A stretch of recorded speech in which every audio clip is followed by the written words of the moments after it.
Buckle up, sports fanatics. This is the Sports Chasers Podcast, your HQ for in-depth sports talk. Join host Kevin L. Warren and crew as they dissect the hottest stories, ignite debates, and bring you closer to the action. From locker room whispers to expert takes, we cover it all.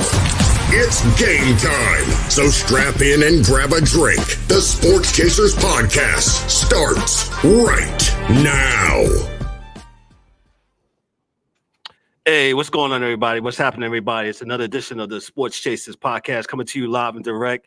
And tonight, man, we got a special treat tonight for you guys, man. Hey, we got the East Coast Gridiron in the building tonight. Well, not in the building, but online with us tonight. But hey, one day in the building, man. But Hey, we're glad to have them, man. We're gonna be all heavy on the NFL again, the NFC to be exact, man. But before we introduce those gentlemen, let's meet our crew. Hey, D-Dubs, what's going on tonight? What's happening tonight, bro? How are you?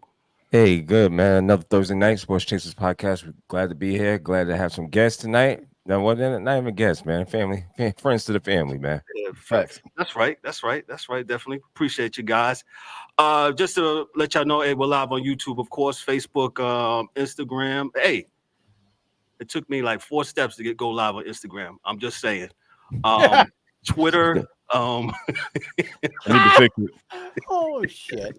Here we go. The draws, man. I got the draws. The toxic one, the hockey dude. What's up, Dan? How are you tonight, bro? What's happening, man? I'm doing good. Glad to see we got some new friends here. We're gonna talk some football.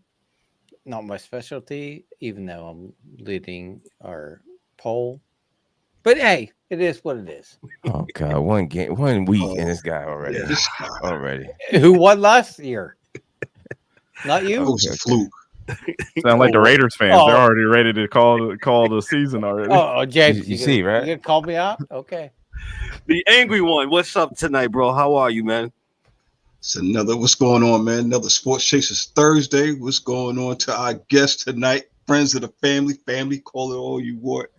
Yo, man, let's get it, man. Toxic Dan, man. Settle down, man. Settle down. Man, Dan came in hot, man. Because remember, Dan wasn't on the show last time, man. He just talked mad junk. You said you talked about my Steelers. I was like, well, Dan, did you even say yo, all you, not our new friends, but all you on the show. Oh, yeah, they're going to be 500. Yeah, maybe after who they play this week? Denver. We're gonna whip their ass too. Well, if you go back, if you use our good friend Twin Box, you will go back and see that I had your Steelers at about 9-8, 10-7, something like that, man. I mean, okay. Yeah, second half of the season is gonna be rough, but okay, we'll see what happens in the first half. This guy's delusional, man. You'll be doing better than these birds that's on my hat. So, D-Dub, I didn't give up on my team after the first week. Hey, man. You're already a Charger fan. I've been consistent. We're getting rid of, we're not gonna, even I've been consistent. Giants now. Consistently consistent.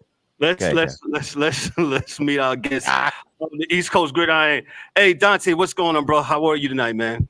Hey, man, I can't complain. Glad to be back with you guys on the panel today. Talk some football. Y'all know that's what we do 24/7. It seems like I don't get no sleep. And especially, I don't get no sleep now. It's football season. I'm out watching all 22, writing notes. I had Jalen Hurts not meet my parlay. I'm holding up this sign last week. I'm like, just get a touch push, man. I need you to get an anytime touchdown, dog. What's happening? I know that's right. He put in a 2-week notice with the wife. I am not good till February. Oh, she's just as bad. We got every single TV in the house, all the monitors with football. She's just as engaged as I am. That's awesome. She actually won our fantasy league 2 years in a row. So shout out to the man. Everybody said collusion. I said I wouldn't be picking Patrick Mahomes with the first pick, but she did 2 years straight. So that's how you know it wasn't me. Shout out to all those that's watching, to the missus. Shout out to all those that's watching the YouTube, Facebook, Instagram, Twitter, X. I think Dan has got us attached to Twitch. Shout out to those. Yeah, I do. So thank you, appreciate that. Here, excuse me 1 second. Yeah, as I hide that. Khalid, right? Did I say that right? Yes, sir. Yes. How are you, sir? How's it going? What's going on, man? Just found out he's an Eagle fan. He's with the East Coast Gridiron. Oh yeah, fly, Eagles fly, dude. It's been going good. Now that football is in full swing, You know, there's really not many days where I'm bored in the evenings because I always got something I can throw on the TV and watch. Always got, film to go over or stats to mull over and go through. So I got a lot of stuff to keep me busy. So love this time of year. And I'm not saying this because they are friends, man. But anything football, y'all need to check out. I will put them up against anybody, man, from college to the pros. They got it. They break down film. All of that stuff. They are the experts to it. So that's why I got them on tonight. Thank them, guys. Thank you guys for coming on. Part of their crew, I believe, Dante, you were telling me part of your crew is actually they're running the show tonight. So once you finish with us, I'm pretty sure they're gonna run back over there. Check out the East Coast Gridiron. Those that's watching with the Sports Chasers, man. Check them out. All things football.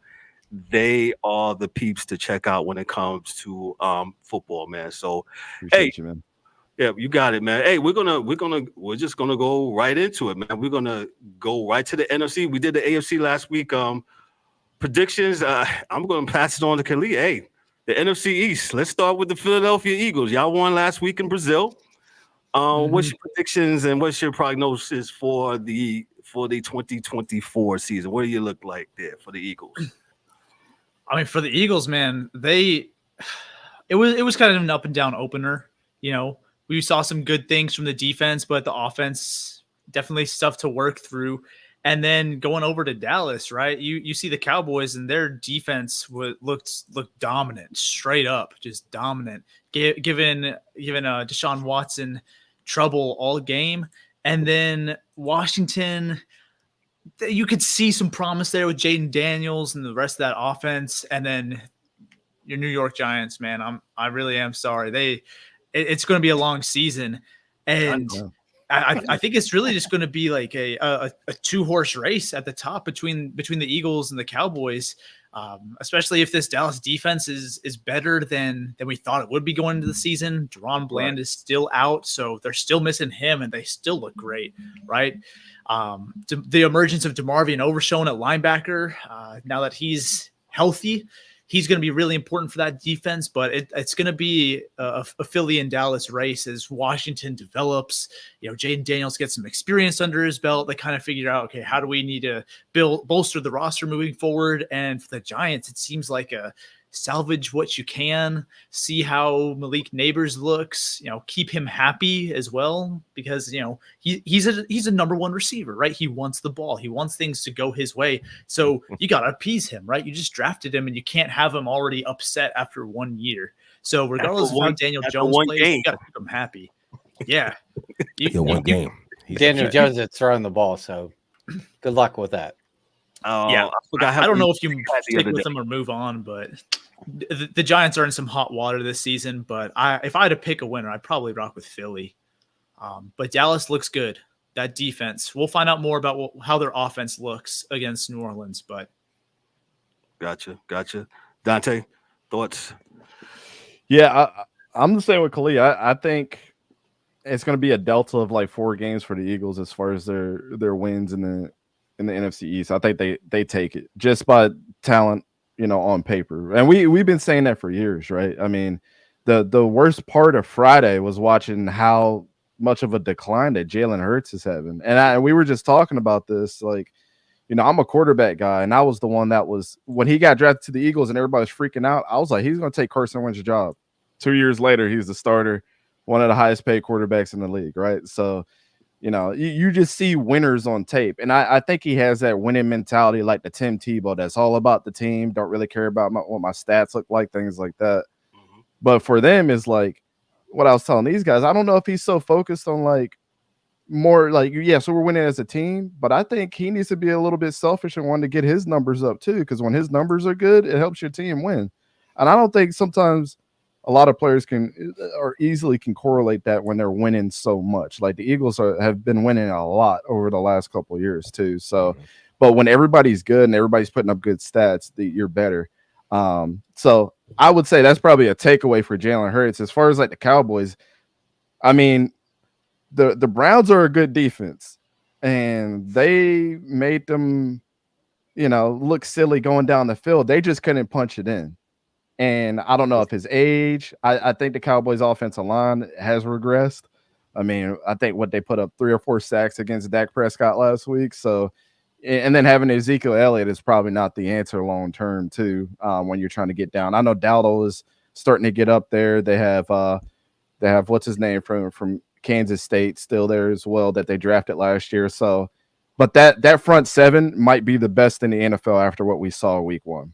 I mean, it just is what it is. I understand what the Browns are, but the Browns on the opposite end might have a top 5 offensive line unit. So the way that the Cowboys exposed them was a little shocking.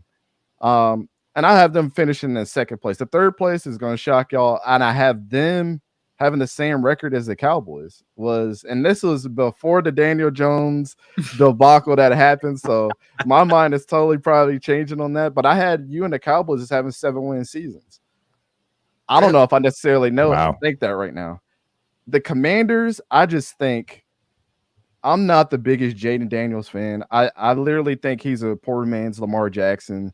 I think eventually, and I don't wish injuries on players. I hate when people talk about it, but I'll put it like this. The way he plays screams that I'm going to get injured in one of these games.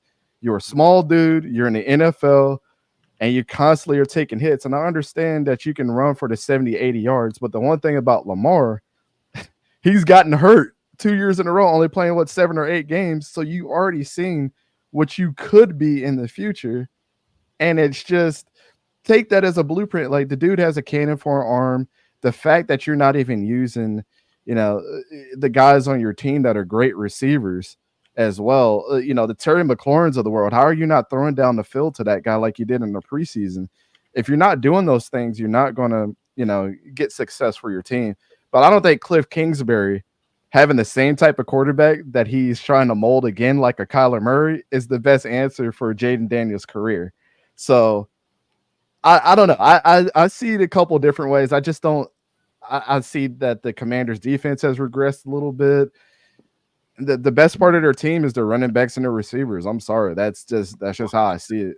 I just don't think that they, this division itself just screams like the Eagles are just going to come in and slap everybody. They're going to have their struggles. They might, at the end of the season, they might have a couple games that they lose, like 3 games in a row or something like that. But, they're going to make an impact in the playoffs. And my biggest question mark overall was how Saquon was going to do.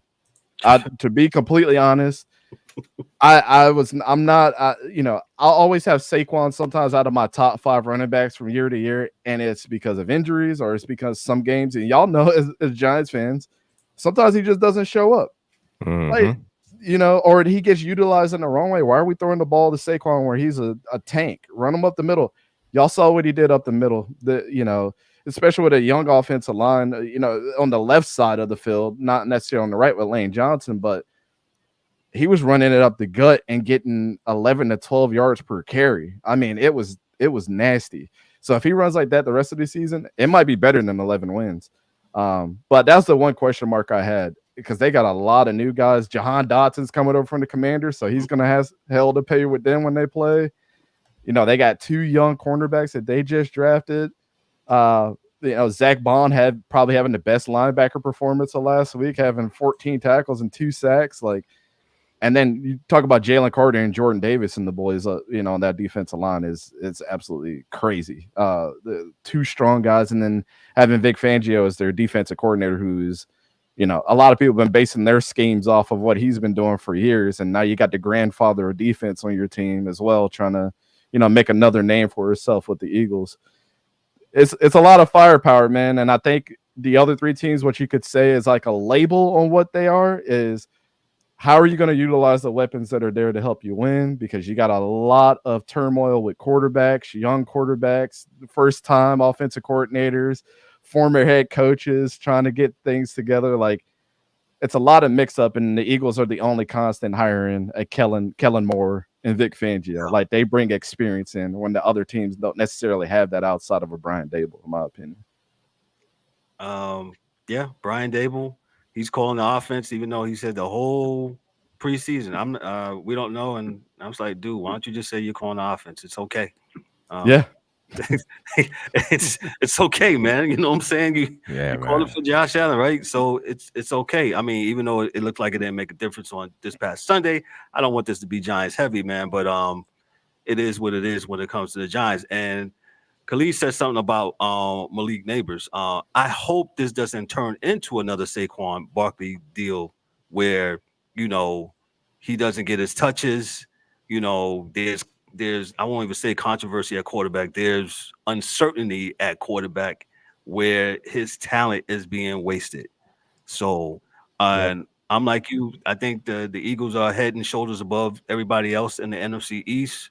I predict the Cowboys second.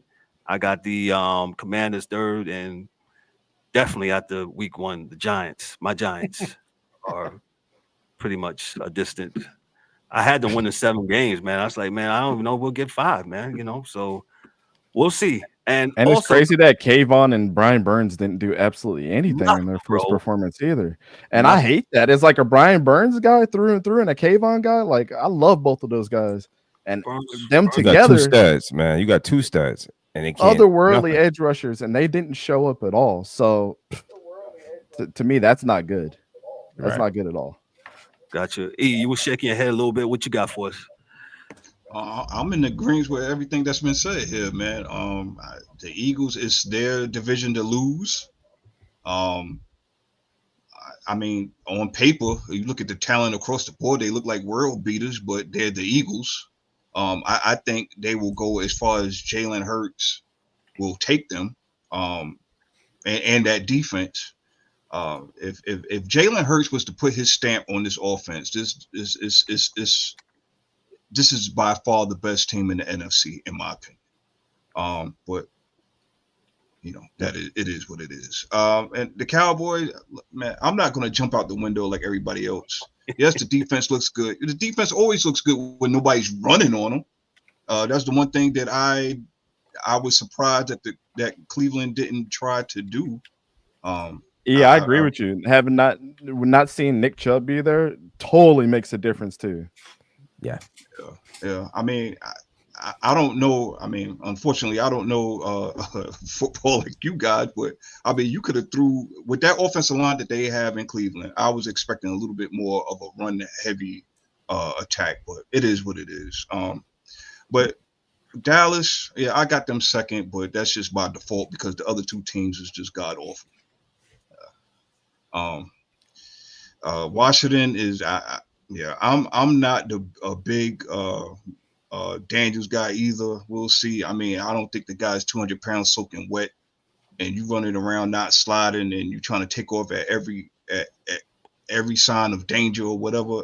Self-correcting problem. That's all right. You got to show some kind of. I know it's just week 1, but during this season, you got to show some kind of prowess as to at least looking for your receivers, because it's not like you got a bunch of bums out there on the absolutely not. No. Yeah, so Washington got to figure it out, and the Giants. Yo, man, I'm not gonna sit here and poo-poo on the Giants, man, but they got a long way to go. And yeah, I'll just leave it to you guys, man. But again, I don't want to jump out the window after 1 week, but they look pathetic. They look defeated. How you looked at defeated, and it's just the first week. It's incredible. It falls on coaching. I'm sorry. And like I told these guys before, to see this Giants organization to where they are now from what they were, say, 10, 15 years ago, a Giants fan ought to be upset. That's all. There's a lot of us. Yeah, I'm sure they're jumping ship. They're going to the Chargers. Yeah, absolutely. You won't be be shaming me, Dan. Don't. Yeah, but at the end of the day, you're still going to be the same place. Don't worry about that, Dan. That's not. I'm not worried about it. Okay. I just know what's going to happen. Yeah. But I don't foresee them running off and winning 10 games, 11 games, 12 games. They're not going to do it. Nor the Chargers. Miss me with what did you said? Who came on? You was telling me somebody came on and talking about the Giants that could turn it around. That was not me. Trust Kev. me. Who was that? Kev over here sleeping. Yeah, he must be on that. Yeah, heavy, yeah. You don't give up, man. Give him a break. You see, I'm in the sling, man. Relax. Yeah, he on that perk heavy, huh? Anyway, but I don't see the Giants running off anything. So it's It's a loss. Yes, I don't see them, and they're going to bottom the basement. It's Philadelphia's world, and that's about it. There ain't really much to say about it. Gotcha. Dan, anything on the NFC East before we move on to the NFC? Well, I don't pay attention to your division, but at the end of the day, I think Philly's the team to beat. Even though they lost Kelsey, I think, the offensive line's still going to be okay. And now they got Saquon, they'll be able to run the ball a little bit better than they did. But, it really depends on what Dallas does. Like, if they can actually, because how many years has it been that they've been, right there on the cups of the playoffs and whatnot, and they always bow out if they get there in the first game. So, I mean, Commanders, Giants, not really going to do much. Sorry, Kevin, Daryl. I know you guys are upset, but it is what it is. Like, Daniel Jones isn't it, and he hasn't. And I don't understand why they gave him that money. Yeah. I mean, you're afraid of losing him? Okay. I wouldn't have been. Please take it from me. It's like pocket lint. Just fold it. Yeah. Fold it inside out and just pray that it falls out at this point. Yeah, it's like it is what it is, and he hasn't really shown anything to make you think he's that guy. But they gave him the money, and I don't get it. The thing with that is exactly what you're saying. If he goes to another team and he looks great and he's healthier, I mean, let's just say you can't tell me right now that if Daniel Jones goes to the Browns with their offensive line and Nick Chubb coming back, that he wouldn't look better than a Deshaun Watson right now, because I think he has a talent to look a little bit better than what he has been. 100%. That's great, but you have to ship him to another team. So what's wrong with the line? What's wrong with your running backs? With the Giants, you got bigger problems than the quarterback. If you can move him somewhere else and he's A-okay. But quarterback's always a scapegoat in the NFL. Well, that goes back to what you. I know what you're saying, Dan, is coaching. It's definitely going back to coaching. There's something. When I look at that team Sunday, I'm like, and I'm looking around the NFL and I'm looking at everybody else doing, moving the ball, able to do, and we got. It's not like we ain't got talent in certain areas. So I mean, we should be able to move the ball. We should be able to get more than 6 points. That's all. Yeah, 6 points. We should have been able to do something, and it's unfortunate, but he has the best excuses. I mean, we talked about this before, and you said it backstage too. Daniel Jones has the best excuses in the world of why he got paid what he got paid and why he's still there. 2 major injuries, 3 different head coaches, not a consistent weapon at wide receiver. Saquon was like this with injuries too. So if you look at all of that stuff in a vacuum, it's like we've seen the great things happen from Daniel Jones. Again, to me on film, sometimes he can. I always say this, and I said this. Khalil used to play wide receiver, so he understands. Okay. As a quarterback, a backside throw outside the number comeback route is the hardest throw to make. Guess who could consistently do that? Daniel Jones, and make it look good. Yeah, but it's like you look at that and it's like, okay. Joe Shane was right on the Hard Knocks show when he said we got to give him a chance. It's either we're going to have buyer's remorse or can we live with the fact that we gave him enough chances to be great here, but at the cost of what? You guys being last in the division, which he's willing to fall on, which is commendable as a GM. I'm willing to fall on the sword for my guy, even though this wasn't the guy that I drafted, but it's going to be the expense that me, Dable, and him are going to be out here at the end of the season. Might as well pack your bags in week 15 because it's going to be a long road home. And y'all going to be having a hard time finding a job somewhere else. Yeah, but I mean, Danny DeVito was able to move the offense. Yeah, Tommy DeVito, sir. No, that's Danny DeVito. The Penguin.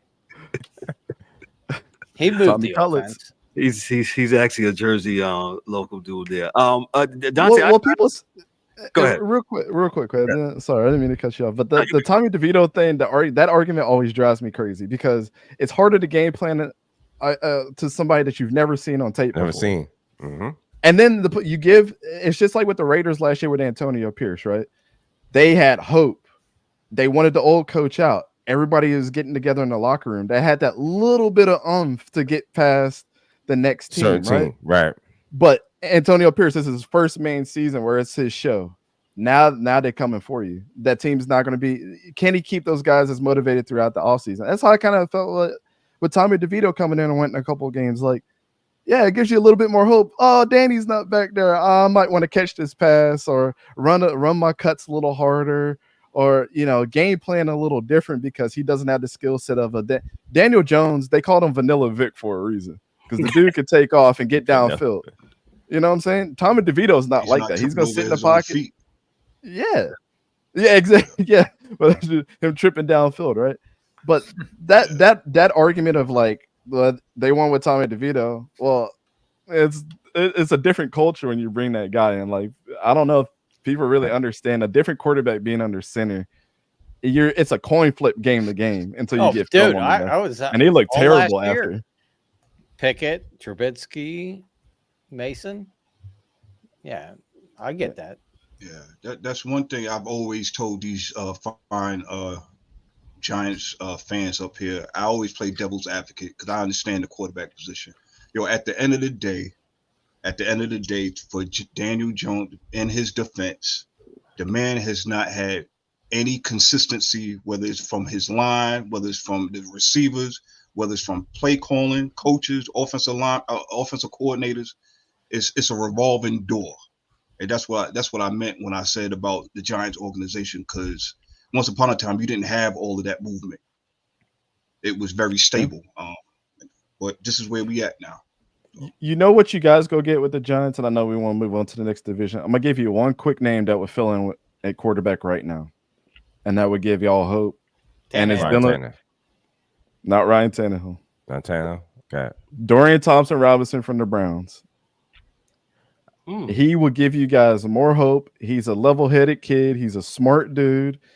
And he's going to come in there and bring you something that's going to replicate everybody else in your division as far as offense. He can run as well as he can pass. Jalen Hurts, Jaden Daniels, Dak Prescott. It's all about preparation at the end of the day. I don't think that Daniel Jones is giving you that right now. And plus, it's a brand new face in the building too. And again, in New York, you kind of need a guy that is not the Daniel Jones pretty boy type. That's unless you're Joe Namath, right? You don't need those type of guys there. But Dorian Thompson-Robinson, coming from the background he has and things like that, and his story getting to UCLA and all that, and playing behind these guys like Jameis Winston, and he's going to come in there and automatically fill in for a starting role, and is going to feel like the guy. He's not going to get rattled by the media. He's just going to come in there and do his job. And now that I'm thinking about this more, man, I'm like, DTR might be the guy that the Giants need to go after. If it's week 8 and you guys are losing and you guys don't know who your quarterback is, Joe Shane, make the call and go get your guy. Wow. You heard it right here. Joe Shane. Hey, do I need to send you this link?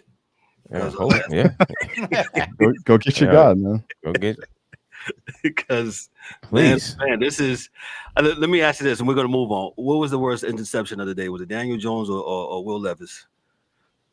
That's a tough. Will Levis. That's a great question. That's a great question, Kevin. Go ahead. Oh wow. I'll start with Dante. Go ahead, bro. It was Will Levis. Just the way that it happened. It was the whole thing. The interception itself, the throw itself, to the interception, to him falling on the ground and doing this. At least you used to Daniel Jones throwing bad interceptions. Will Levis, it was like, you're the starter now. You're supposed to give us hope, and you do that at the end of the game. Like, all hope is gone. You never want to see your quarterback do this. Yeah. Now it was terrible. That was awful. And they was up. I thought Tennessee was going. I think I picked them that game. I said Tennessee should.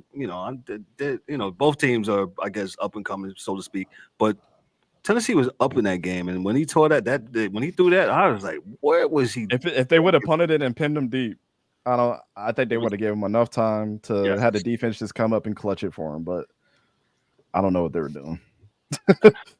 Yeah, That was bad.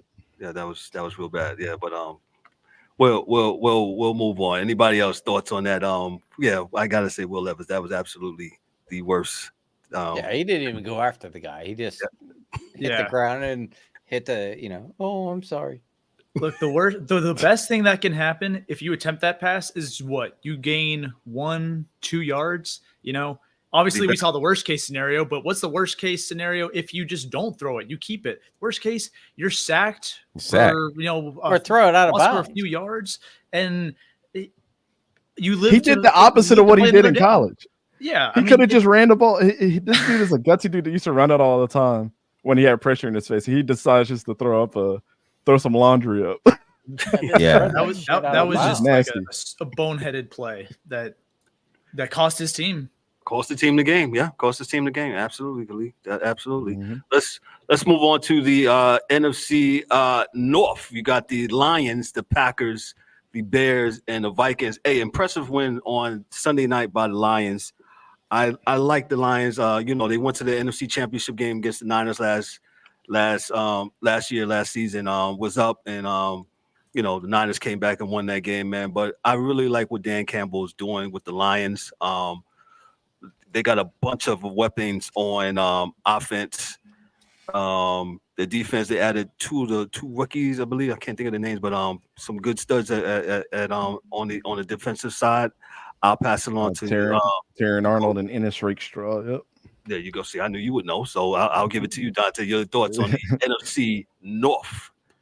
Of course, yeah. This is going to be, if you don't have them in your Super Bowl, you have them at least in the NFC Championship across the board, and it's the Lions, man. What Dan Campbell's done there, when he said he was going to be biting kneecaps and slapping people in the face, that's what they've been doing, man. I've during my lifetime, I was born in '89. The only two guys that I've seen ever give the Lions hope, or four guys actually, I'll give them respect, was when Barry Sanders and Herman Moore were on the same team. That was during the 90s. Charlie Batch got there, and they were kind of all right. And then when it was Megatron and Matthew Stafford. That's it. What does that tell you right there? These dudes have not been playing defense ever during my lifetime. And that does not win you games. And the way that Dan Campbell used to play for the Lions, he used to be the linebacker down there for the Lions for years. And he's focusing on the defense. He knows what he's got on offense. When I'll tell you what, when the Matthew Stafford trade happened, I was surprised, but not the fact that they got rid of him, just the fact that he went to the Rams. And I have this on the count, and Khalid knows this. When I first started the podcast, I know it was my very first bold prediction. I said Matthew Stafford gonna win the Super Bowl, and he won that thing. I knew it. I knew immediately. But Jared Goff, I thought was gonna have a terrible career, and I love when players prove me wrong, man, because I just want to see good football at the end of the day, and especially for a team like the Lions that I've never seen be good. It's kind of like how I felt when the Chiefs won. An old AFL team coming in and winning the Super Bowl, like a legacy team. That's great for the sport. I want to also see this for the Lions, too, so I'm going to give them their flowers. Aiden Hutchinson is another dude that proved me wrong, and he's been balling out since he's got there. He's taking it a little personal. He's from the area. He's a Michigan guy through and through. So you're just starting to see like these pedigree kind of guys come in, and then Amon-Ra St. Brown, and they bring in a Jahmyr Gibbs that took a chance on him, which gives them a different dynamic. But I think really and truly, what I told these guys when I watched, I said, man, we need to start considering David Montgomery might be a top 10 running back in the league. That dude he's an absolute baller, man. They just got a complete team. I just think right now, what to me was keeping them from winning a Super Bowl is their youth. But what I broke down tape on Terrian Arnold, and we were big fans of him coming out of Alabama. The way that he had some trouble against Cooper Kupp, but as soon as Puka Nacua went out, he started locking in. That dude is going to be an all-pro probably this year. I think he's going to learn from that. That was the worst thing for the NFL to do, was to match them up against the Rams. Is to give the Lions, young guys, that experience to get down to the rest of the season, because Dan Campbell knows what he's got right now. Right. I could gush all over the Lions. I got them at 13 wins, man. The Packers, I'm not the biggest fan of Jordan Love yet. And I'm not the biggest proponent of, like with Jalen Hurts, even though I'm a Jalen Hurts guy, you're paying a guy an all-time contract after 1 year of good production. You don't think that gets to them mentally? You don't think that, like, that's a lot to add on to one guy of saying we're going to reward you for one great year. What about, of course they're going to want their money, but like as a young guy, as a young player that's taking the reins over the Brett Favre that got them to the promised land, the Aaron Rodgers that got them to the promised land, the slew of great players that have come from there. And now you got to carry that torch and an all-time contract. That's a lot to ask, man. You got a bunch of young receivers. We love Jaden Reed. We love Dontavius Wicks and Tucker Kraft and Luke Musgrave. Got a chance to talk to those guys when I went down to do media at the Senior Bowl. Like, I love all those guys, right? Mm-hmm. But their defense, they had the same problem as the Lions have. Their defense is super young. I mean, Khalil love Edgerrin Cooper. That was my number 2.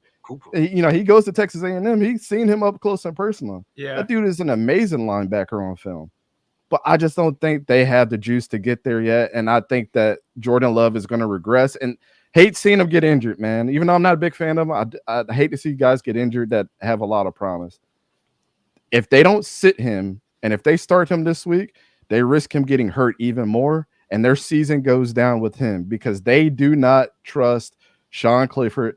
They don't trust their quarterback room, and I don't think he's going to get them very far with those young guys. Because that, as a younger player, seeing a guy change that quickly, you think they're going to believe him or Sean Clifford when he steps in there? It's going to be hell to pay. And Matt LaFleur has been like this throughout his career too. How many times have we heard him being on the hot seat for just small things? So it's a lot of pressure. So I got them at 9 wins. 6 wins, I got the Bears. I'm not a big fan of Eberflus being their coach. But one thing I can say, when Montez Sweat came in there, he totally changed the trajectory of the way that defense was being played. I have no idea why the Commanders got rid of him. Chase Young, I get it. Bad groceries, whatever. And he's been on 2 teams since he's been with the Commanders. But a Montez Sweat, that's and I'm not saying he's otherworldly, but he's really an anchor for your defense. They draft really well. They got Caleb Williams, Rome Odunze. They bolstered up that offensive line. They bring DeAndre Swift in. Mm-hmm. I think they're at 6 wins, but Caleb is just going to get better and better and better. I don't care about the fingernail painting stuff, whatever. But he's got those guys locked in, man. He's a great leader. They trust him. I don't know if the way that you saw on the sideline this weekend, how he was getting those guys to go, hey, I know I only threw 90 yards, but we got to win this, man. He wants to play and he wants to win, regardless of what people say about him. I think next year we're going to be looking at the Packers in a different light when the Bears are starting to be good with a young team like the Lions. This is a lot of promise for them, but I really think, regardless of the way that they played you guys, the Vikings playing the Giants was not a good litmus test for them to start out their season. Oh, of course not. No. Because right now they think that they're hot shit right now. Oh yeah. The Sam Darnold and they talking. They was like, man, we felt bad for Daniel. I say, really? I think all of them are already talking, right? But to me, they are the worst team in the NFL, just on paper. I said Sam Darnold was going to be good, and they're going to regret drafting J.J. McCarthy because once he puts up the numbers that he's about to, and they're going to lose a lot, they're going to look at J.J. McCarthy like, do we get rid of Sam or what's happening here? So it's going this offseason for them is going to be hell to pay. I think they're at 5 wins, man. I don't see the rest of their season going that good. I think they're going to get ran on a lot with the David Montgomerys of the world, and Caleb Williams might have a field day on them. Like, even the Packers. I mean, did y'all see how Josh Jacobs was running? He was one of the best running backs last week. That boy was running hard, man. It's gonna be hell to pay for the Vikings. I just hope Ivan Pace is ready for it because he's been talking a lot of shit. So I got them at 5 wins, man. So that's kind of my outlook for them. Gotcha. Khalid, what you got for us? NFC North. So I'm spot on like with Dante when it comes to Chicago. I have them right at 6 wins, but I have them finishing last in the division. We saw kind of some struggles early on with Caleb Williams that, it's probably only up for that offense that got less than 150 yards total against an all right defense from Tennessee. He's got a lot of work on the wide receivers dropped a lot of footballs. I know Keenan Allen dropped a touchdown in the corner. Just like on a little quick out. And so they have a lot of things to clean up, but that defense, I mean, it won them the game. We just talked about that with the Will Levis interception. That defense is going to keep them in a lot of games. I just think there's going to be growing pains with a rookie quarterback and just all new weapons on offense with a new coach and all that. It's not going to be seamless, and it's not going to be great right out the gate. I'm a little bit higher on Minnesota, though. I have them winning 7 games, and I will say, though, like y'all were just saying, the Giants, week 1, that's not a great, measuring stick for how good a team is in week 1, especially with how bad the Giants looked. Yeah. But just like Dante, I'm a big Darnold believer. I know that Lamar and Josh Allen and Baker Mayfield have all ended up being much better than Allen up to this point, but Darnold was my favorite quarterback in that draft class, right? I was wrong about that, right? He's not the best, but I still think that there's hope for him, right? He has been in terrible situations from Carolina and with the New York Jets, and in the limited it almost reminds you of Daniel Jones, right? It almost reminds you of that when he was with the Jets. Absolutely. He's been put into terrible situations with high expectations, which is not a good recipe for success. That's how guys flame out of the league. And he's been able to bounce around. He's been to San Francisco, which is obviously has a much better support system there in terms of supporting cast and coaching.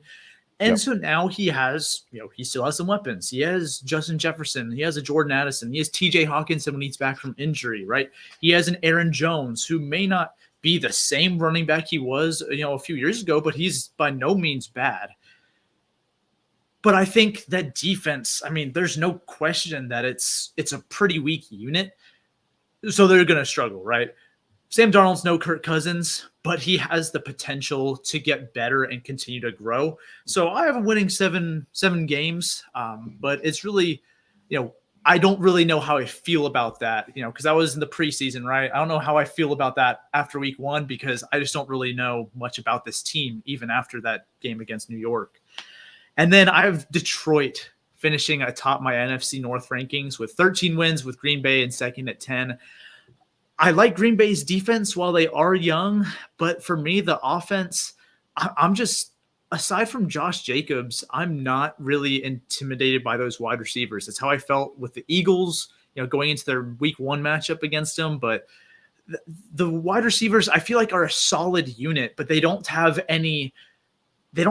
a stud, right? I like Jaden Reed, and he had a really good game against Philly, so maybe he ends up being that guy. But after Devontae Adams left, they haven't had a premier wide receiver, which I guess just limits how dangerous they can be, because you don't have someone who, you can count on every single week. They're going to get open no matter if they have a top corner who's traveling with them, following them around in man coverage, right? I know they can get open. They don't have that guy right now. And I feel like as a holistic unit, I feel like Detroit is just, they edge them out on offense where they can put up points in a lot of different ways every single week. And they have an alpha dog at wide receiver in Amon-Ra St. Brown. And Jameson Williams looks like he could, be an incredible 1B option next to Amon-Ra, who didn't have a great game this past week. No, he didn't. And then come on, Montgomery and Gibbs, out of the backfield. One of them is bound to, get some big runs and work in the running game. And then Gibbs, is going to be effective as a receiving threat. So Jared Goff has incredible weapons and a great offensive line. And that defense with Brian Branch healthy after he dealt with some injuries last year. We talked about how they drafted Ennis Rakestraw and Terry and Arnold. They're throwing assets at the defense. Aiden Hutchinson, I think this is year 3 for him now. They're throwing assets and investments in the defense, and they know that they have a top tier offense. I just see Detroit as a clear cut top team in this division. And especially with the injury to Jordan Love, I think it would take catastrophe for Detroit to not win this division at this point. And Khalil, you bring up a great point with the lines that I didn't even like.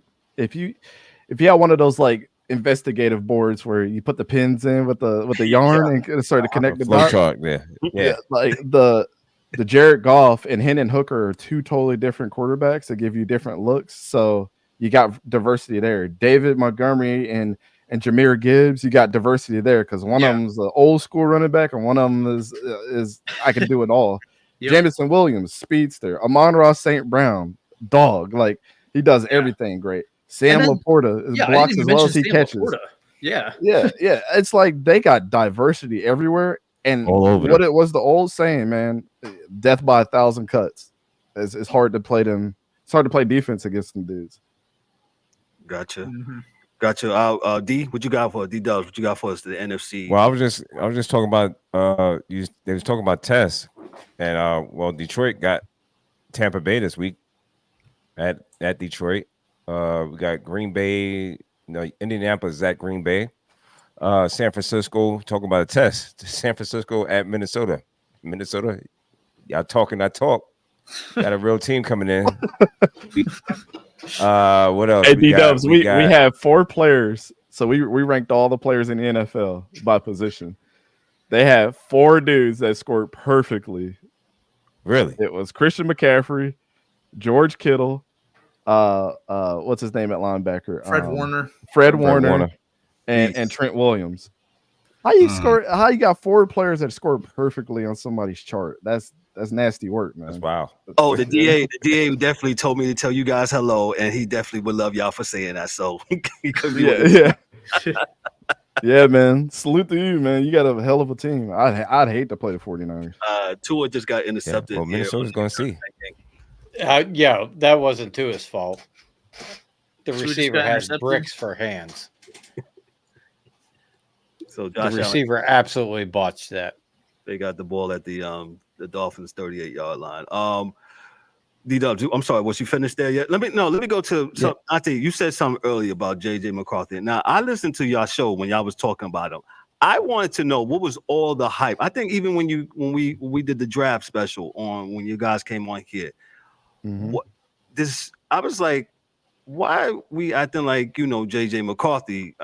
Eric is shaking his head like he was that dude, coming out. Khalid's got his head back.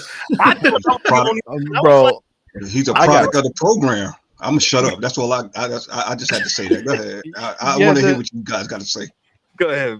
JJ actually surprised me in his debut, and I mean, I was like, okay. I mean, I'm seeing some of that stuff that people were talking about. But then again, you played most of the third team defense the whole game, and people wanted to wave the flag like he was all that too. So it's like, I've never really seen him. I would have loved to see what he would have looked like against you guys week 1. Yes. And I know you got the team that you got, but like, it's a true number 1 defense. That depth chart was all number 1 guys that you felt were starters, right?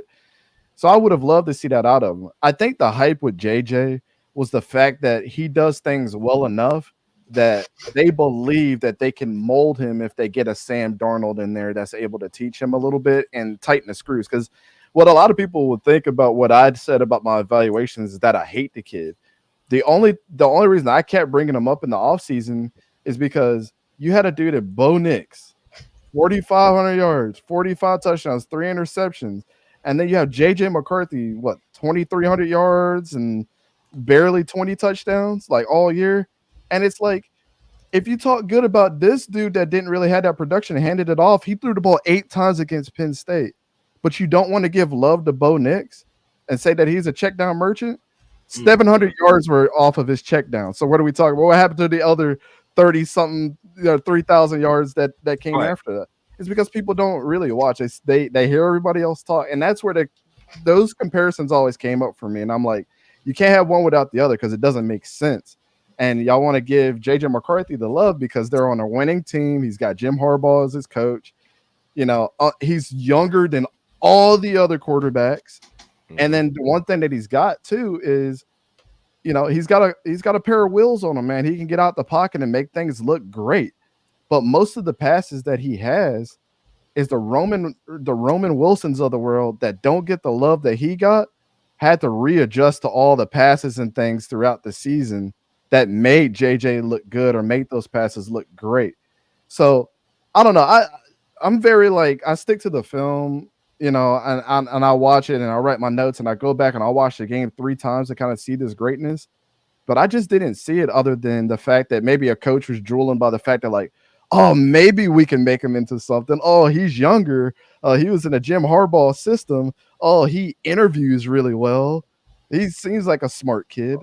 Oh, that old I he hate that interviews real well. I can't stand that shit. Or he's He good on a interviews whiteboard. Like, if you can play, you can play, man. I don't know if he's got a lot of pressure on him because Sam Darnold just balled out. So he's probably sitting there like, man, shit. I hope Sam Darnold sucks the rest of the year because I'm never going to start if he's good. Not here. Listen. Like I said, we were saying on here. I was like, well, dang, and that's and that was around that time when the Giants were saying we may take. I was like, nah, please don't do that. I don't want that. But as you can see, Daboll was drooling over him, man. I believe that's who they wanted too. And Joe Shane was like, nope, we're gonna stick with our guy. Yeah, they got what they got. So, E, what you got for us, NFC North? Well, we got Detroit, of course. They're the cream of the crop. I know they're a young team. They're up and coming. They're doing it the right way. They got a great offensive line. They got an up and coming defensive line. They got dogs everywhere that you really need dogs at, right? Mm-hmm. The number one question, of course, and I wish Primo was here or Mike Millie. Jared Stafford, aka Jared Goff. What are you going to get out of him? It's almost like people that have seen him in LA. Yeah, he's good, but when it comes down to it, for him to make crucial plays in the biggest and brightest stages, we'll see. I mean, he to me, he has a better team around him than what he had in LA. It was the Todd Gurley show. People don't want to give that enough credit. Todd Gurley was the heart and soul of the offense. I always felt that Jared Goff was always best at the play action pass. To have him stand there and just try to look around the field, I don't think that's his strong suit. But who am I? But I got Detroit. Right. I got Detroit front and center, and then I want to say Green Bay. I'm not impressed with the offense. I mean, here's the thing. This is 2024 NFL. If guys would actually commit to running the ball, I think a lot of predictions would go a different way. But it's 2024 NFL. If they was to run the ball, I would have them right behind Detroit, because anybody that can run the ball is going to give anybody else problems, in my opinion. But and Josh Jacobs, like you said, he played really well. I think to me the first week. Oh yeah, he ran hard, man. It was crazy. So I like their defense, but I think their defense is a little bit better than Detroit's, in my opinion. But it is what it is. But I think their offense is going to hold them back from where they need to be. And then you got Minnesota. Minnesota and Chicago, to me, is neck and neck. It all depends on what you get out of the quarterback position. You got guys, especially in Chicago, seem like they got Maseratis everywhere. But if you ain't got the right engine to stir and all this other stuff, what do you really have? You got a bunch of junk. So it's early, man. Detroit. What I say? Detroit, Green Bay. Mm-hmm. Minnesota, and then Chicago. That's how I got mine. Thank you, E. Hockey dude, what you got for us for the NFC North? And then we'll go to the NFC South. Well, just looking at it, like we all said, Detroit is the cream of the crop. And then, what do you get out of Jordan Love? Chicago, they're running with the rookie quarterback. They got the defense, but he's got to put points on the board too. We'll see. I still think Detroit's going to come out of that division, and we'll see how the others fall in line to try to get into that wild card spot. But to me, it's Detroit. Gotcha. Let's go to the NFC South, where you got. I I got the Bucks. I'll call it like this. I got the Bucks, the Falcons, New Orleans, and the woeful Carolina Panthers. That's my my order here. Bucks played good on the other night. Other day against their game. Baker Mayfield, he was good. He's consistent, man. I think he's found a home in Tampa, man. And they got some good things on the offense as well as on the defense. Todd Bowles, I think he has some work to do on the defense side, though. Todd Bowles is being the coach. According to my notes, it looks like they finished 23rd. So then you had the Falcons. Already they're calling for Michael Penix Jr. I was like, well, dang, after one game, I was like, geesh, relax. That's what the Steelers will do to you. Whatever, bro. Yeah, say what you want.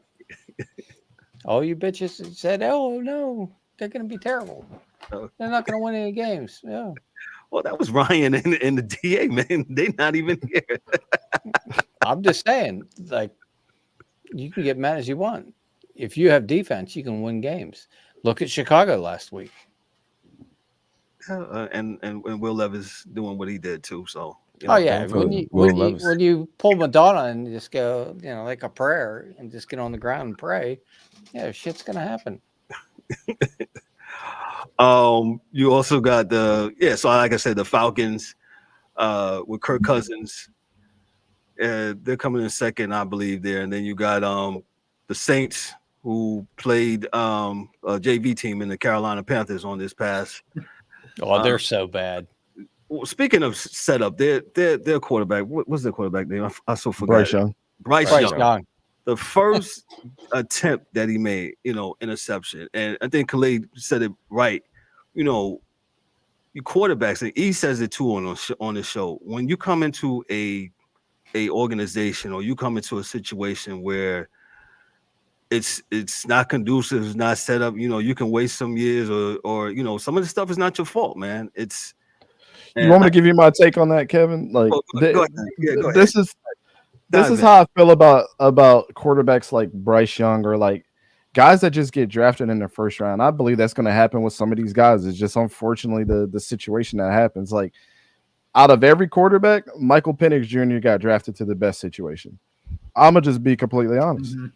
He did, and if he's the one that has the most success, you have to think about the fact that he's on the best team out of all the quarterbacks that got drafted. And here's like my ultimate take on that is, like, teams will tank.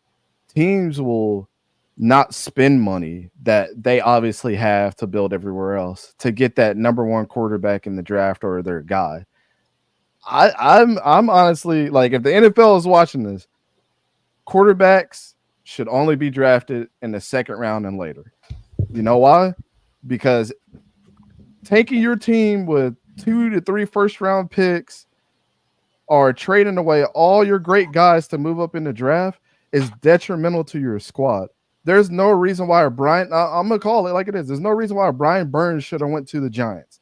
And they're doing that to account for everything else that they're deficient in. And obviously they don't have enough money to do what they need to do now because they went all out for Bryce Young. It's detrimental to a quarterback's career when he's going to a trash can of a team. And he's going to be the next Daniel Jones type of guy that we're talking about. Like, Bryce Young might get paid all this money because he's talented. And I like Bryce Young. Like, I like him more than Daniel Jones. I'm not going to get it twisted here. But, like, right, he's throwing the old-ass Adam Thielen at this point and a bunch of trash bags on his team. Like, they gave up the best receiver in DJ Moore to Chicago. And Ike Ekwonu, who they drafted, had the worst fall off that I've ever seen an offensive lineman have after his first year of being great. They're letting this dude get killed, and that's the first thing I listened to a couple of Panthers like podcasters, and I'm like, dude, y'all gonna let Bryce Young go somewhere else and be great? And I will stand on this hill by myself if nobody else agrees with this. If they think that CJ Stroud was going to solve their problems, it would have been almost the same exact result, if not better. Terrible. if Bryce Young was on Absolutely. the Texans, he would have been rookie of the year, and CJ Stroud would have been looking at this trash quarterback. Yes. He might have won 1 or 2 more games because of his size, because he's a prototypical size quarterback, but that's about it. They would have been in the same exact situations if it was to me. Like, I hate that the Panthers fans are so like they think that this dude is so trash, and I'm like, how do you not point the gun at everybody else on your team? JC Horn can't stay healthy. Like, not only the team, the organization. I mean, they made bad moves after bad moves, and then you want to blame this guy. David Tepper is a soccer guy. He thinks that one player is gonna, like in soccer, one player can turn your whole organization around. Mm-hmm. Like, you can't tell me Lionel Messi being on Argentina winning, as much as they have, is not because he wasn't there. If it had another, and Khalid's a soccer guy, he'll tell you, if Lionel Messi was a mediocre guy, Argentina would be one of the worst teams in the whole world. But that's how David Tepper thinks. He's a soccer owner too, so he thinks that one dude is going to turn around everything else. So let's spend the money. Let's do whatever we got to do to get the quarterback, because he is the goalie of our team. That's going to be able to stop it. Because you need to go get you some football players, some NFL football players, not football, but football, NFL football players. Who's that general manager? Mines. Morgan. Dan Morgan. Yeah, he's new.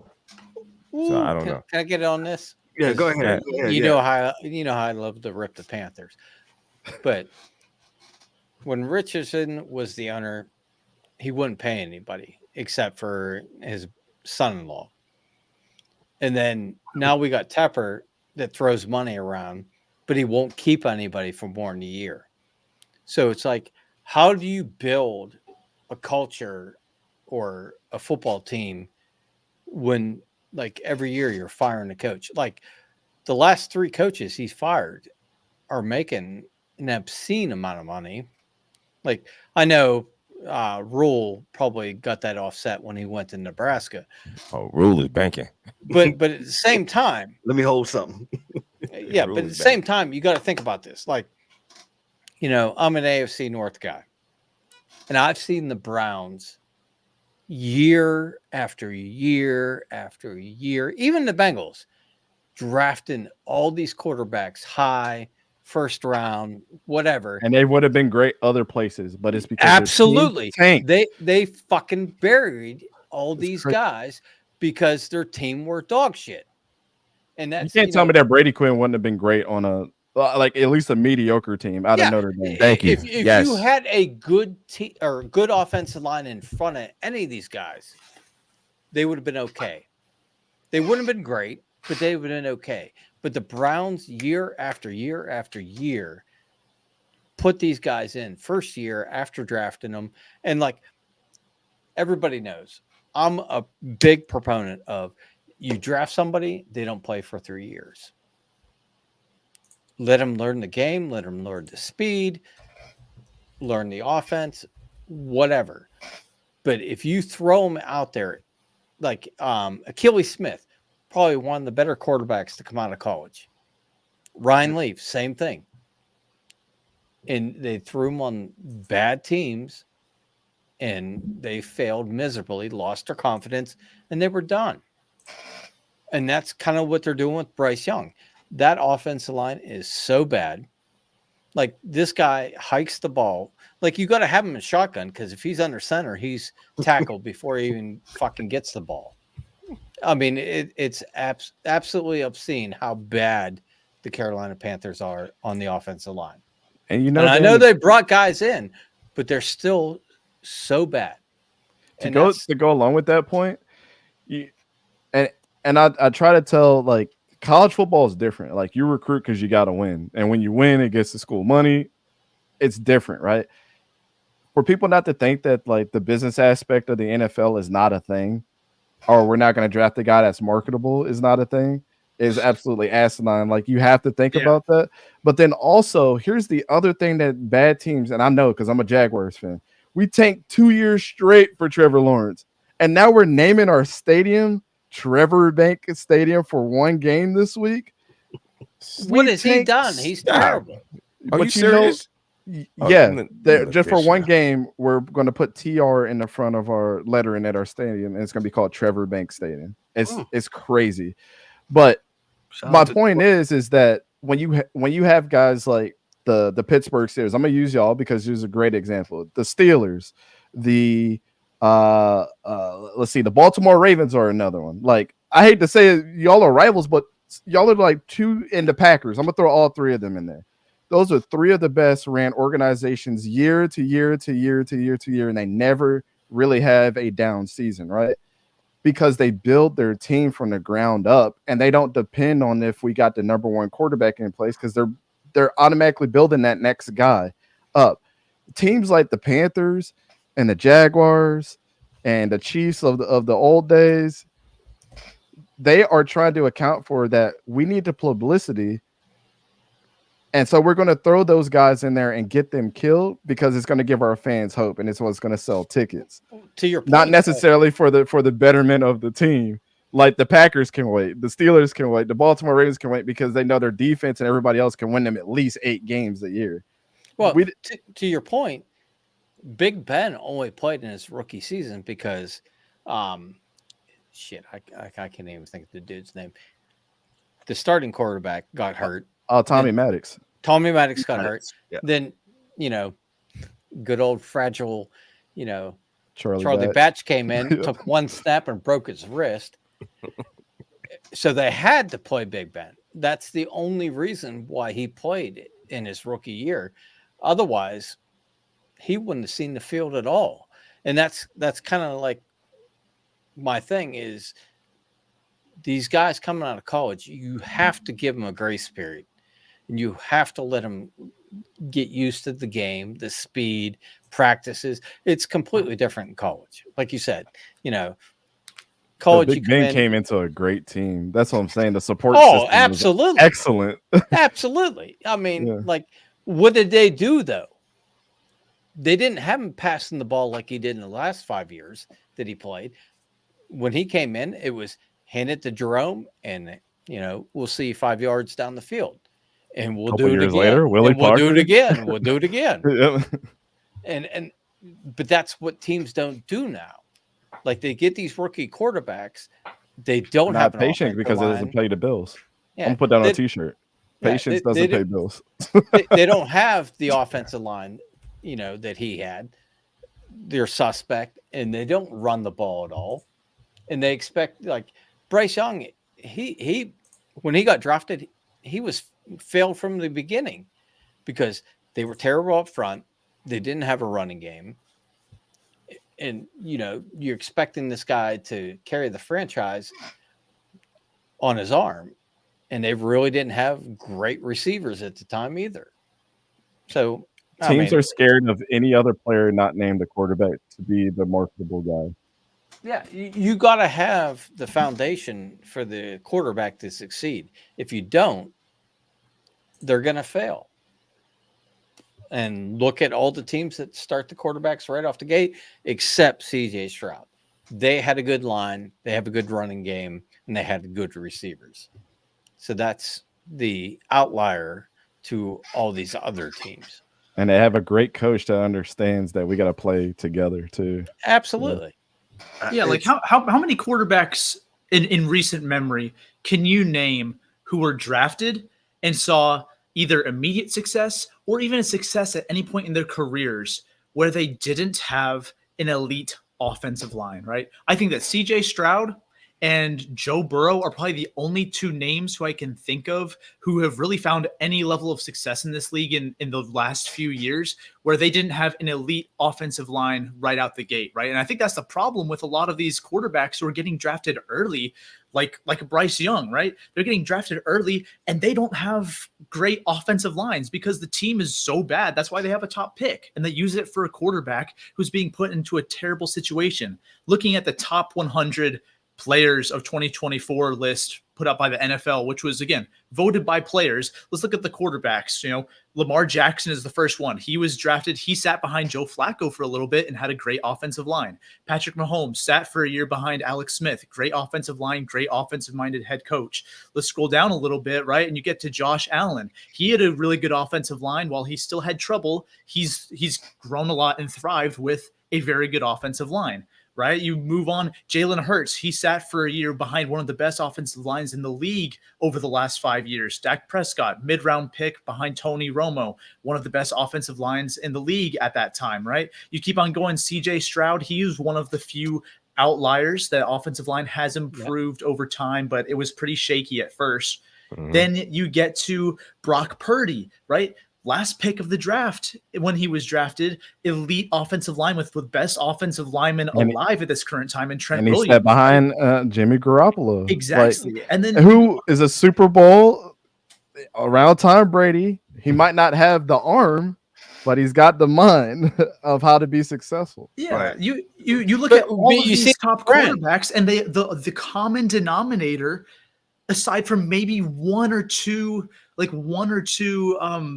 outliers, is that you have an elite offensive line, an elite supporting cast of weapons, or a top tier offensive head coach, or all of those things, right? So when you have quarterbacks, no matter how talented they are, if they're drafted to a terrible team with a terrible situation and without a good offensive line or running game, of course they're doomed for failure.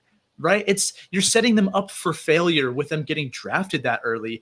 And I don't like you. I know I'm an Eagles fan, so I kind of know like how they draft and how Howie Roseman likes to go about the draft.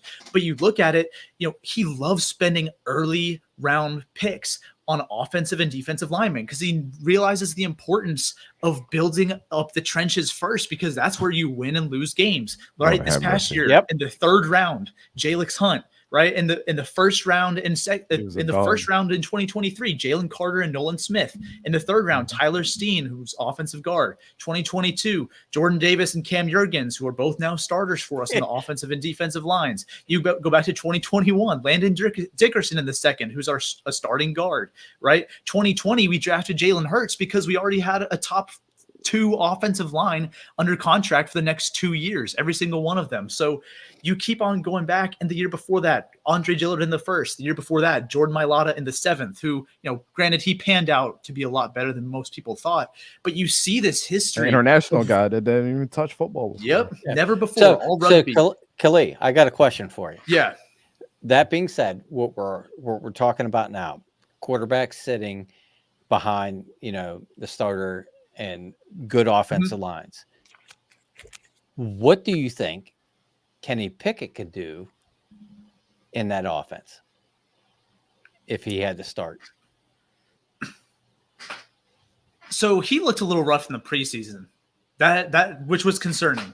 But any quarterback with talent, as long as they have an offense tailored to them with a reliable running game and weapons around them and a good offensive line like Philly has, he can win games. He may not win you games, right? Like a Jalen Hurts can, but he will win games. And that's the kind of the difference between like a good or serviceable quarterback and maybe a great one is given an elite supporting cast, especially with a good offensive line. Certain quarterbacks, a lot of quarterbacks could win games, or like you could win games with them, but a select few can actually win you those games and elevate those players. So a guy like Kenny Pickett, right? He didn't quite pan out in Pittsburgh. There's still hope for him. He was a former first round pick, right? Yeah. Tua, what are you doing? Sorry. Yeah, you're good. He's someone who, if he were asked to start for the Eagles, he could go out there and the Eagles would probably win some games. Maybe it may not be because of him, but he wouldn't be the reason they lose. Maybe the reason I asked this is because, as a Steelers fan, I was high on Kenny. Yeah. I watched him at Pitt. You were? He came back for his 5th year and he played well. When he came, I told my sister-in-law not to buy his jersey. I said, trust my quarterback evaluation. Don't buy that dude's jersey. Well, hey, I get you. She called me the other day. She's like, thank you. but you know what I'm saying? Like, watching him play at Pitt and then get him drafted to Steelers, like It's a cool story.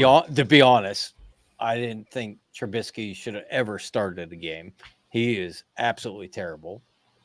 But when he did get his chance, and he did move the offense, a little bit, once they got rid of the offensive coordinator, he played better. Then he got hurt, and he was done. Yeah. But that being said, I go back to my, original statement where if he had a chance to sit behind Jalen and be able to, practice, pick up the speed of the game and all that kind of stuff. And, the intelligence of the game, that he would be okay. I caught a lot of shit because I was like, I think he's a decent quarterback. Oh, yeah, he sucks. Vivian and my boys are always talking shit about it. But I think that Kenny is,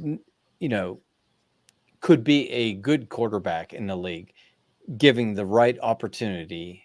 And where he's at now, I think that helps him going to Philly, where he can sit behind Jalen and learn the offense and learn the speed of the game and that kind of thing. But, it's like we said, if you're a quarterback coming out of college, the worst thing that can happen to you is be the starter from day one. Because if you are, your team is really bad. Yeah, I know, Kev, you want to move on. Just one final statement, because I think that this is important. The CJ Stroud thing, we got to dig a little deeper on that when we think about it. I think what the Texans did is they gave him enough power to ask him, if we're choosing you as the number one pick, that means that you are in a position to make sure you know what you want on offense to make us successful too. Because one thing that the Texans asked him, and you can look this up, like they asked, who should we go out and get and you said that you're comfortable? And he said Tank Dell.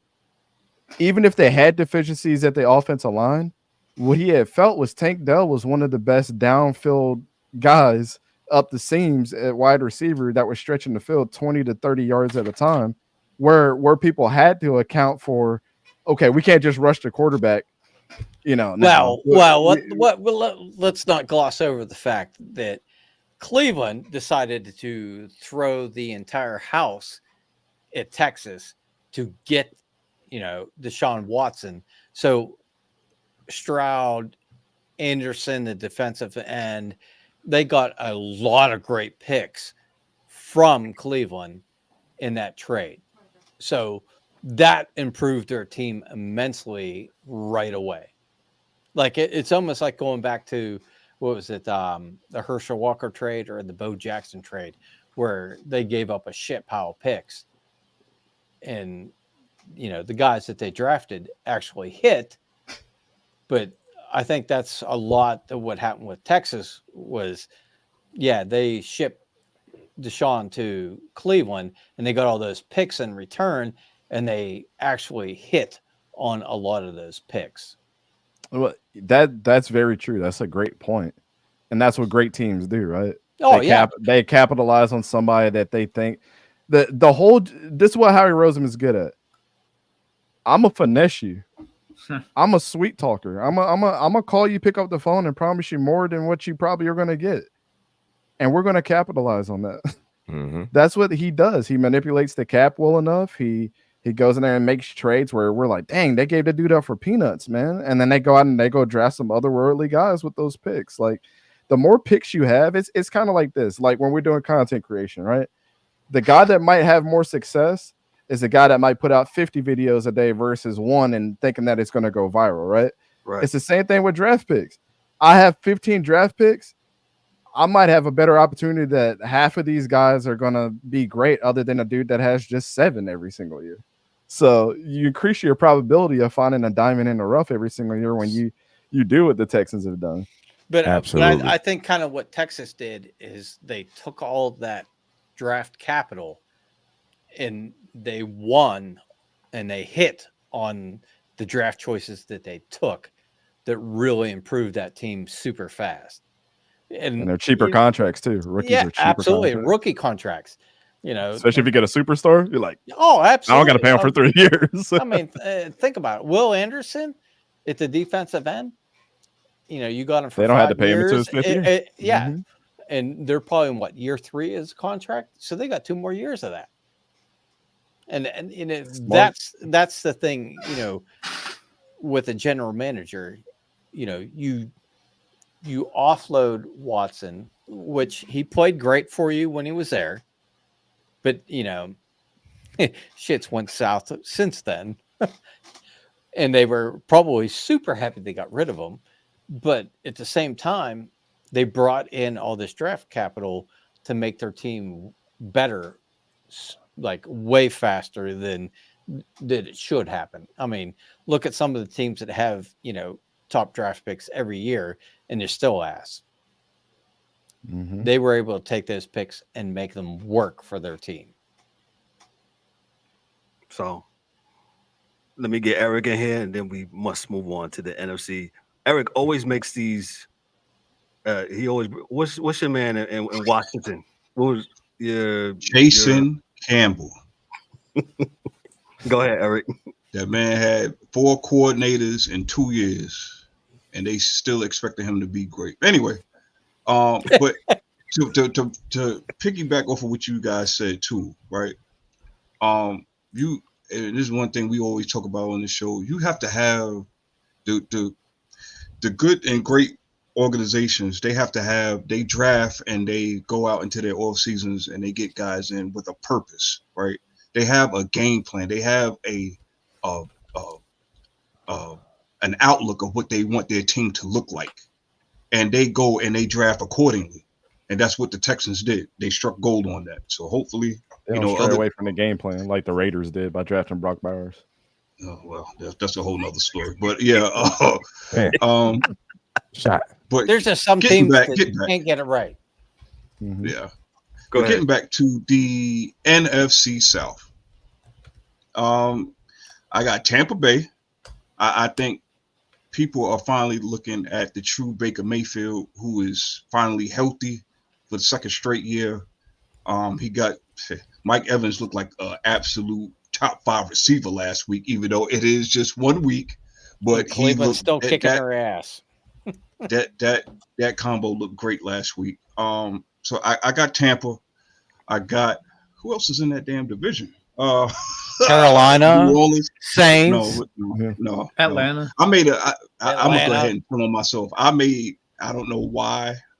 I must have been under the influence, and I don't even be under the influence like that. But I picked Carolina. Why I did that, I have no idea. I'm still mad I at don't know myself. why. Anyway, We appreciate you, Well, though. yeah, That helped us out in the poll. I don't know. But I got Tampa. I got New Orleans. You got to go Atlanta. No. Carolina's so bad. Let me take that back.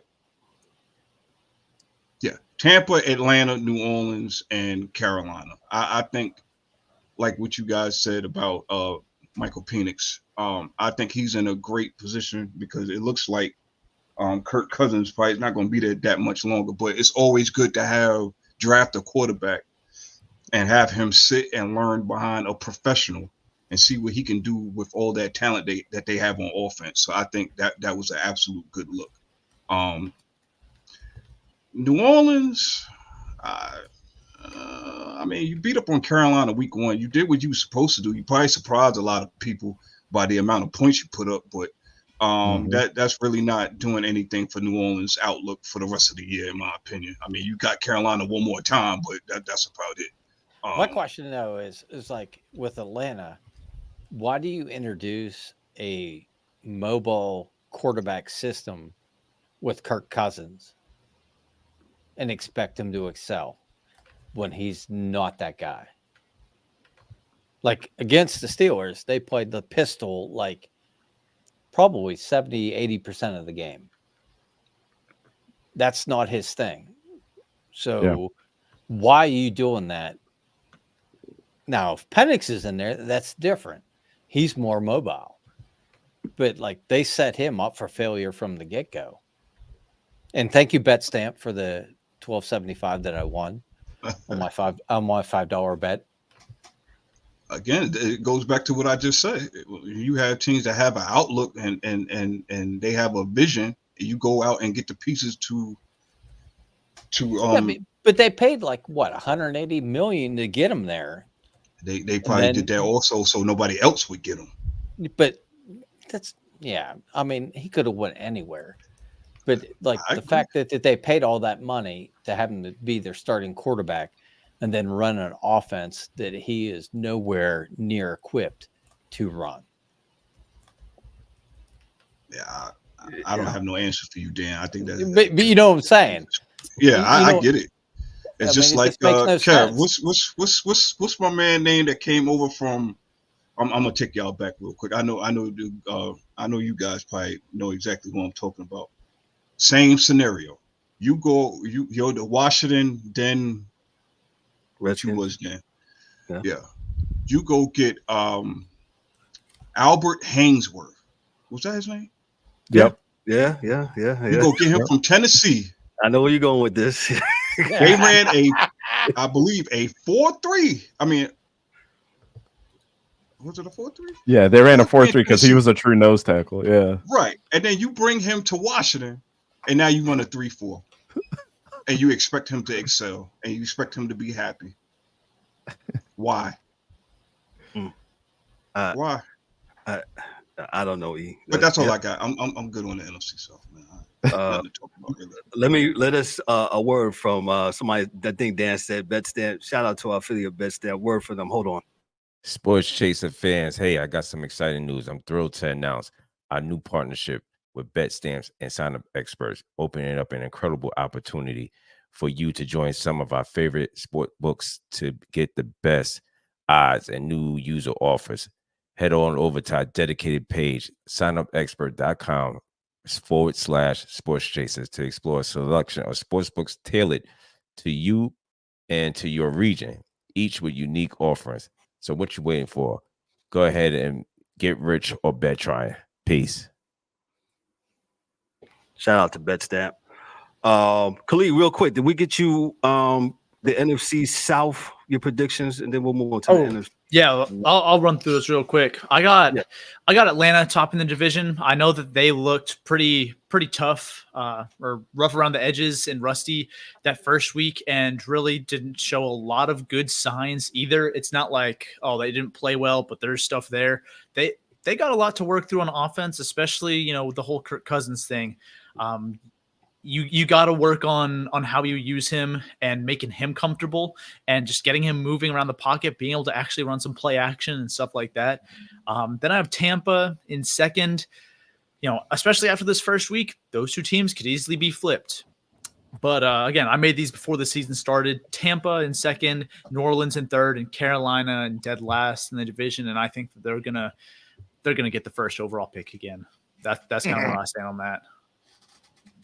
Gotcha. Appreciate that. Let's move on to the NFC West. You got the Niners, you got the Rams in this division, the Seahawks and Arizona. And I'm going just like that order there. You got the Rams, you got the Niners. They beat the Jets on Monday night. Brandon Ayuk, finally they came to terms, and McCaffrey didn't play, but it didn't matter. What was their backup guy? That dude went nuts. He definitely went crazy, man. So Jordan Mason. 147 yards. Yeah. So they didn't who? They didn't miss a beat. Nah, don't do that to McCaffrey. I know. So their quarterback, I know if DA was here, he always is. He's really hard on his team for whatever reason, man. Brock Purdy, and I say, hey, man, he just needs to, play within this game. He doesn't make mistakes. He doesn't throw the ball. I was impressed by Purdy. I was super impressed. He was making some elite throws. And some of them weren't caught. Like the one in the back of the end zone from Brandon Ayuk that he usually catches. I was like, man, that was some Dan Marino stuff right there. I hate to say, but that's the flashback I got when I was a teenager. I was like, Dan Marino? Hey, bro, don't let DA hear you say that. Don't let DA hear you say that, because this guy, he is so hard on this Niner team, and I'm like, yo, Brock Purdy is your guy, man. I don't know what do you had Garoppolo. Garoppolo, he cried about that. He was crying about Garoppolo. He don't need to cry about now Purdy, you got Purdy. I'm like, yo, dog, Yo, Purdy, I know he's Mr. Irrelevant, but Purdy's your man. Yeah, me and Kalia tell you, we did a tier list of quarterbacks. We stayed on Purdy for a little bit because it was like, do you even see what you saw in the last couple of years and say that he's worse than that? Or I mean, think about it this way: he's know. like Tom Brady. He wasn't a top pick, but the dude can throw a football. He could throw. He's been tested. He's been battle tested. So I mean, you got to think that injury he had last year. He wasn't really supposed to throw a football ever again. Correct. And now he's rested now, and that arm looks fine. I mean, I don't know, man. I think that I literally have Brock Purdy winning the MVP this year, and he showed me every single bit of that. Last week I was like, "Yep, I think we hit that one on the head." Brock Purdy. I mean, I'm not mad at it. I mean, I can understand, but you thinking that it's a Cinderella. The glass slipper is going to turn into a pumpkin, but this guy's he's still doing it. He's doing. Well, he went on that like 8-game winning streak after filling in for Garoppolo, and I was like, correct. How can y'all deny this dude is not? He would have beat the Eagles if he was healthy. I truly believe that. Absolutely. That year, was the year before? Yeah, year before last. He would have been in back-to-back Super Bowls. Absolutely. It's just that team was so beat up. I mean, they were so beat up. I mean, you had nothing. They had nobody. So yeah, I totally agree. Dante, was you available that day? Because you could have went out there and helped them out, man. You know what I'm saying? Because they was beat up, bro. they went through every quarterback they could. McCarthy was throwing passes at one point. I was like, damn, this is crazy. Yeah. So I'll give it to Dante. Who you got here in the NFC West? I'm gonna say one thing, man. I've been saying this for years. And people want to disagree with me every single year. How can you say the NFC West is not the best division in football? They give us the best football year after year after year. Think about the last 10 years. The 49ers have been in multiple NFC championships and multiple Super Bowls. The Seahawks went to 2 Super Bowls, and they were in multiple deep inside the playoffs. The Cardinals started off their season. It was a 10-win season, and then they dumped from there, but still they were legit. The Rams won a Super Bowl. They've been to 2 Super Bowls in the past. You can't say in the last 10 or 15 years that this is not the best division that delivers year after year after year with somebody different being the team outside of the Cardinals. That's crazy, man, to think about. 49ers, Seahawks, and the Rams have all been to a Super Bowl. I would say that's an elite division, man. Well, it may be elite, but maybe the teams around them are weak when they get there. Because you can't tell me otherwise that the hardest division in football is not the AFC North. I disagree. The Browns were the worst thing smoking, bro. Okay, so you could throw the Browns under the rug. No. But think about it. You got the Deshaun Watson with the $250 million contract. You got Joe Burrow. You got Joe Lamar Burrow Jackson has been hurt, and they've looked like crap when he's not been there. Yeah, exactly. But the hardest division in football by far is the AFC North. It's not because my team's there, 100%. But it is the most brutal division in football. I think you could put any team in there for Cleveland, and they're going to get their ass worked. I think they're talking about 2 different things. Go ahead. Yeah. No, I'm saying the toughest. Yeah, but he's talking about. I would agree with that to an extent. That's the black and blue division. It kind of reminds me of how the NFC East used to be. Anybody that came out of there was basically Super Bowl ready because they were so battle tested. If you won 8 games, you was basically going to win that division. I think that just from a winning standpoint, the winning perspective, yeah, because you could say that about like Bristol said, the AFC West, yeah. The Chiefs have won the most. Well, they might have won, but it's been very Chiefs heavy. It's that's what I'm saying. Holistically, though, like the NFC West probably is one of the most successful holistically, and all 4 teams contribute to that. When you look at the AFC West, right, it's really just carried by the Chiefs and like that 1 or 2 years with Denver when they had Peyton Manning. And when you look at the NFC West, I mean, Dante listed out like everything, the the Niners in the recent years, right? And even a while back when Harbaugh was there, you have the Rams. They just won one and went to another a few years before. Seattle's been to a few. Arizona's been consistently. Nobody cares about regular season generally. records. It's how far you've gotten the playoffs or gotten Exactly. to the Super Bowl. And Yeah. but I get that.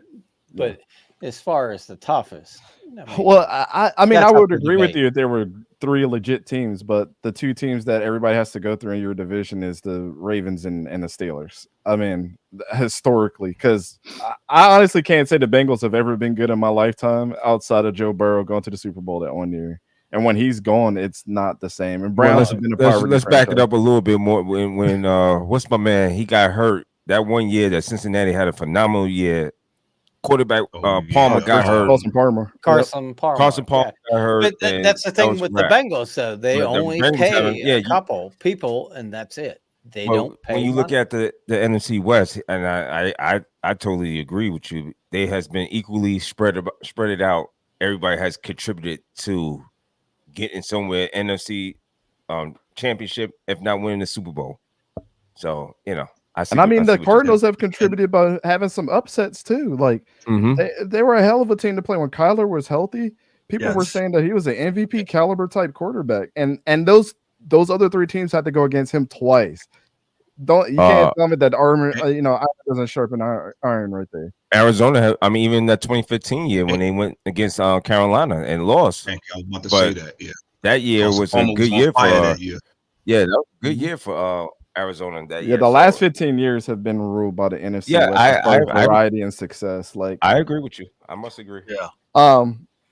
So I just had to throw that in there because some people would disagree, but like I just think the variety of success that's been there has been incredible. From all 4 teams. From they've all 4 had teams. their chance.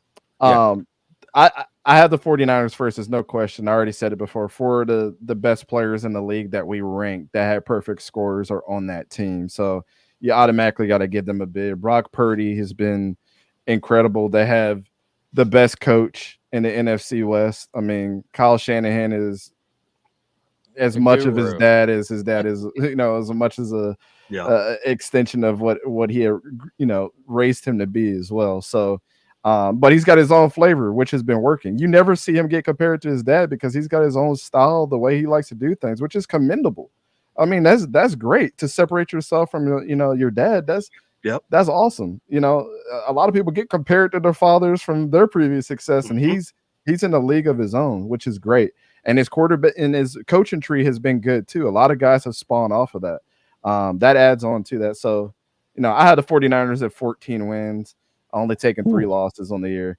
The Rams, though, my quarterback list had a guy at number 2, and his name was Matt Stafford. And a lot of people are like, what? There is no Rams team that has success last year without Matthew Stafford. As much as Puka Nacua went off, the balls that were being thrown to him had to be thrown by somebody to learn from a leader like him. And how come it's so funny when we think about it, right?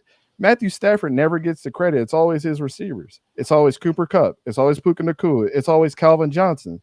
But look who's throwing on the rock this whole time. Like, the dude, as much as Tom Brady used to make his no-name receivers, Matt Stafford has that whatever Madden slider for wide receiver influence, if there was one, as any other quarterback of all time, man. The dude is legit. And I still think you saw it. You saw it this past weekend, too. Like, there was much in that game because Matt Stafford started to lock in towards the end of the game. Couple drops and stuff. And hey, Dante, we got a guy on Mike Millie. He will constantly shit on Matthew Stafford and Jared Goff. Both of these guys. And you're absolutely right. You have to. They catching the ball. Somebody's throwing them the ball. That's 100% correct. He's a great leader, man. Say what you want to say. He got you there. He won a Super Bowl. So, hey. How come they won it? It's funny that they say that, but literally, Matthew Stafford went to the Rams without a Todd Gurley and won a Super Bowl. Imagine if he was there, switched with Jared Goff. They would have won 3 in a row when they were hot with Todd Gurley. I truly believe that. But Matthew Stafford, I have them at 12 wins. I have this being the most competitive division again. I have them at 12 wins, making the playoffs. And I have another 10-win team, and it's the Seahawks. I really think I know they got a first-year head coach. Pete Carroll's not there anymore. Geno Smith is their quarterback. But one of the most disrespected quarterbacks that's going to be the next Baker Mayfield, not saying that because he looks like him, is Sam Howell. Sam Howell got absolutely shafted in Washington to me. Yeah. Well, And you don't think that's weighing on his mind right now? Oh, I'm just They waiting got on rid of Geno. him quickly. They got rid of his ass. I don't know why, but yeah, you're right.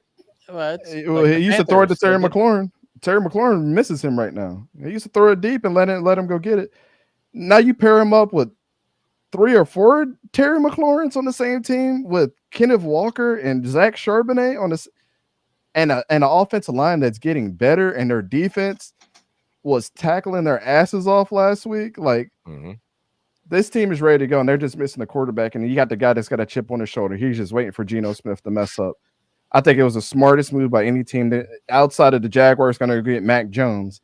That's, and I have my thoughts on that, but Sam Howell being their backup and a young guy that got shafted, it's going to be hell to pay. Like, he's going to be good for a long time out there. And you're going to get some great quarterbacks in your division that you get to learn from every single week. He gets the best seat in the house on the sideline watching other teams tear up his team on defense with great quarterbacks. You don't think that's weighing on his mind too? Yeah, I believe in the Seahawks getting 10 wins, and I think it's going to be more defensive heavy for them for sure. I know they lost their 2 safeties and Quandre Diggs, and but I think they're still going to be good. And I got the Cardinals at 7 wins. Like I said last year that they weren't going to be the worst team, and they weren't the worst team in the NFL last year. Kyler Murray makes a difference. When they drafted Michael Wilson, I believed in that kid from Stanford. Elijah Higgins from Stanford on the same team. They were teammates. Those 2 guys are good. They go and get Marvin Harrison Jr., Trey McBride. I was high on him.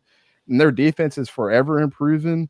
Trey Benson and James Conner is one of the most disrespected running backs for whatever reason in the league. yes. I think they got a lot to prove. And I know Jonathan Gannon gets crapped on for what he did with the Eagles, but the Eagles on defense look worse without him last year. And then he beat us last year. He beat us on December 31st. He gets a bad rep, but I think he's going to turn this. I think the Cardinals of next year are going to be competing for this division. I really do. I think with a couple draft picks that are going to come in next year where they can bolster everything, they got everything that they need now. They got their quarterback. They got their wide receiver. They got their tight end of the future.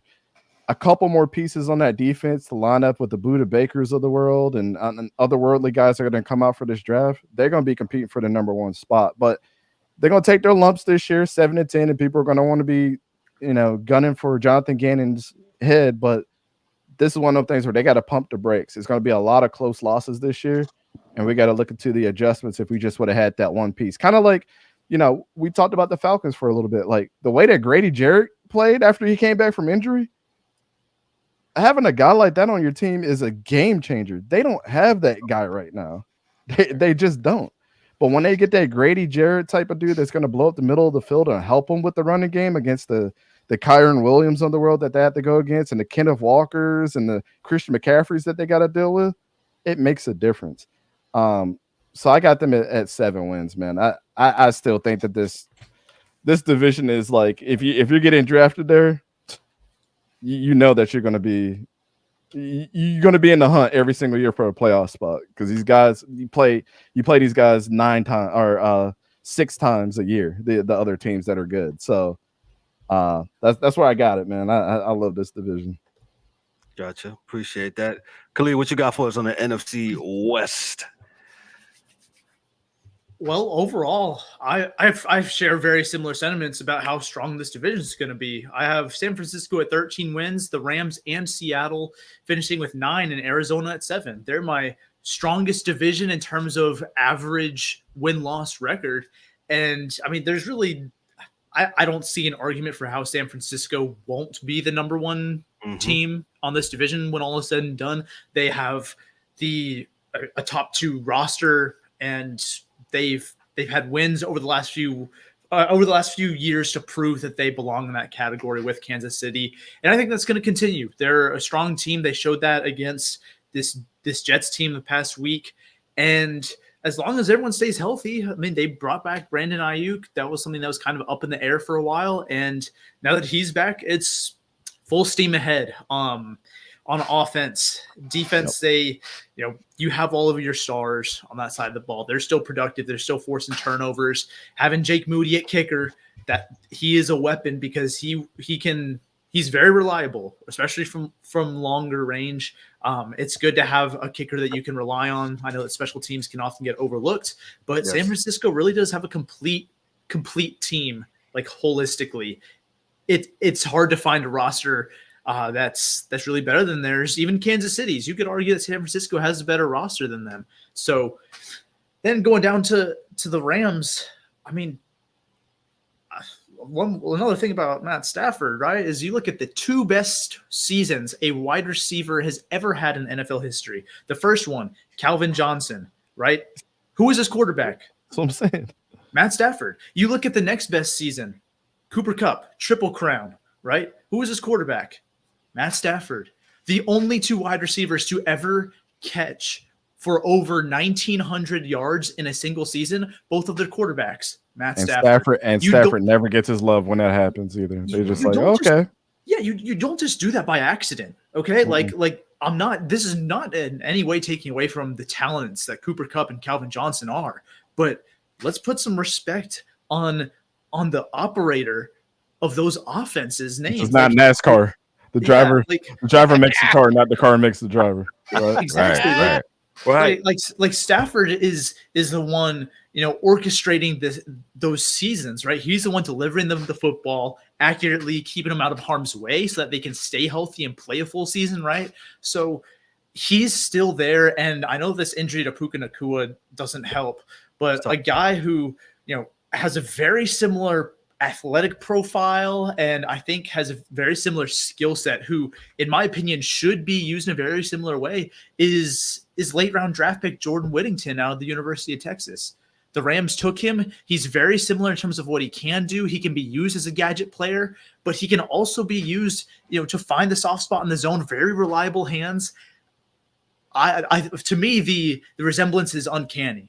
And 100%. If they use him in the same way that they used Puka Nacua, someone who I kind of knew about before he got there, because I knew about him in college when he was at BYU, and so it wasn't too much of a surprise for me when he went off. I think that Whittington has that same profile, and I hope they use him in that way while Nacua is out with injury.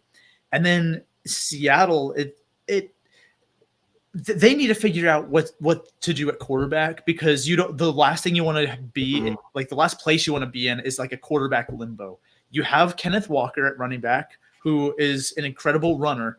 You have DK Metcalf and Tyler Lockett and Jackson Smith and Jigba, like a great trio. But you have Geno Smith, who had that one good year, not as good last year, and you bring in Sam Howell, but like you don't want to be in this, all right, who's our starter? Which way are we going? In my opinion, it's best to go with one guy and run until proven otherwise, right? And give him full confidence. But I also think that the guy who gives you the best, like the most upside long-term, is going to be Sam Howell. Because, we've probably seen the best that Geno Smith has to offer, and that came 2 years ago. He's been a career journeyman his entire career, and I respect him for that. He's been very reliable. But I think it's time for Sam Howell to get a shot, because in Seattle – because he's the one who you can move forward with for the next 5-10 years, not Geno. So I think they have a solid roster. The defensive losses they need to make up for, because they also lost defensive tackle Poona Ford, who just got an interception with the Chargers this week. He was an anchor and run defense and also provided some juice in the pass rush. So they need to replace him. That defense has some work, but they got to figure out quarterback. And then Arizona, I think it's just a matter of time on the defensive side of the ball. Like Dante said, they need to add a few more pieces, and they need Darius Robinson, who was a high draft pick out of Missouri, on the defensive line. They need him to recover from his calf injury, because right now he hasn't seen the field because of it. And, that's just one more piece on the defensive side of the ball who could contribute and develop into someone who can provide the defense that Jonathan Gannon wants, that can help carry them to winning seasons down the road. So I think that they need a little bit more time, but there are a lot of young pieces on offense who I really like. And yeah, let's put some respect on James Conner's name. He's been very reliable. There's been an injury-prone label that's been thrown at him that I think is very unjust, given his, how many games he's missed in his career, especially while in Arizona. But I think that they're about to get over that hump in 1 or 2 years of being a consistently winning team. Appreciate that. That was a lot. I'm gonna give it to E real quick. And since Dan wasn't here last week, I'm gonna let Dan go over the AFC North objectively. But I'm gonna give Eric, since he's got his gang, the Bird Gang on. E, what's your thoughts on the NFC West? Thank you, Khalid. Appreciate that. Yes, sir. Well, Hey, the Bills are up 24-7 against the Dolphins. I'm in agreement. I'm in agreement with everybody, man. San Fran, I've said it the last 3 years, man. San Fran to me is just the best team in the NFL, top to bottom. It's not often where you're gonna find great offensive line with a great defense with those skill position plays that you have, and you have Mr. Irrelevant, but he's been very relevant ever since he's been under center. So say what you want. To me, they're the best team in the NFL. They don't have the hard way to prove it, but I mean, it's not like they haven't had their chances, right? So I got San Fran, cream of the crop. I got LA. I actually was quite impressed with their game against Detroit. Again, yes, it's just one game, but I think when they're healthy, people see exactly what Stafford and company can do on offense, and I think they have enough on defense to get a wild card spot. And then I got Seattle and then Arizona. Arizona defensively, they need some people to get after the quarterback. Not only that, and they need some people to stop the run. I think they're better at stopping the run right now than they are getting after the quarterback. But that's what's lacking with their defense. Offensively, it's kind of Dr. Jekyll, Mr. Hyde. Kyler can give you 300 this week and give you $185 and 3 interceptions the following week. It's just it, man. We'll see what Mr. What's my man? Harrison Jr. Yeah, we'll see what he's about. I mean, he looks like he's going to be all world, but looks can be deceiving. Seattle is just a question mark for me in this division. Don't know exactly what you're going to get. Are you going to run the ball or are you going to air it out? It seems like they can't do both at the same time, which probably would do wonders for them. But Seattle could be ahead of LA, in my opinion, depending on how they play. And just like I agree with that. What you said about the quarterback position. Honestly, I think you should go with Geno, let him ride out. I think he's earned that the past 2 years. Yes, he had a bad year last year, but I think he's earned it. And if you're bad by week 6, 7, 8, then you got Howell in the back and you give the keys to him. But I think Geno has earned that. But like I said, it's San Fran and everybody else, man. I think LA could get a wild card depending on how everybody else kind of falls into place across the NFC, but it's San Fran. Gotcha. Appreciate that. We're gonna go to Dan. He wasn't here to do the AFC North, just the AFC North, Dan, objectively. Well, I know I got shit on by just about everybody that, oh, yeah, we're going to finish last. That being said, that's going to be Cleveland. That's what they do. Deshaun is a figment of his past self, and Cleveland might have a good defense, but until they find a quarterback, they're not going to score any points. Now, the question is... I couldn't tell after that game on Sunday, but go ahead. I'm sorry. Yeah. You couldn't tell after Dallas whooped up on them? Yeah, I couldn't tell. Their defense, nothing. Yeah. Yeah, okay. But go ahead. No, but like, yeah, it's the homer in me, but, I don't think that the Steelers are going to be as bad as everybody thinks they are. because they have probably one of the best defenses in the league. They got TJ Watt, Hayward, Herbig, this Wilson kid they picked up from NC State. You know, he's going to be a player. They still, you know, they have a healthy back end with Mika. You know, he missed a lot of games, you know, last year. So, you know, like I said, you look at the standings, every team scored a touchdown but us in our division. And who won? None of them, and we did. Why? Because we had that good of a defense. So hopefully they figure out, now that they got rid of the offensive coordinator and they can get this shit to work. Everybody hated that guy. Matt Oh, Canada. yeah, he was Canada. Oh, Matt horrible. Canada? Yeah. He was freaking horrible. And, you know, that was kind of what hindered Pickett when he was there. You know, they ran all this dumb shit and everybody knew what they were going to run because they ran it 10 times a game. But I think now you got, you know, Arthur Smith, you know, he's got a chip on his shoulder because, you know, he got fired from Atlanta and he wants to prove he's a good coach. And I really do think, you know, if they can figure out the offense and who's the quarterback, like I know Fields had a rough time in Chicago, but given the right circumstances and the right offensive line, that's the other thing is if our line can play well, you know, I still think, you know, Baltimore is going to win the division. Okay. Even though we have their number, they're still going to win the division. But I think we'll finish above Cincinnati, even with the brutal last 8 games that we have. You know, they got to make up for that at the beginning of the season, which, you know, I think they're going to beat Denver this week. But it's one of those things where we got a good running game. We got a great defense. We just got to put the offense together. If we can do that, there's no telling where this team will go. But at the same time, you know, you got Lamar. And I don't know what it is with this dude. Anytime he plays a great team, he struggles.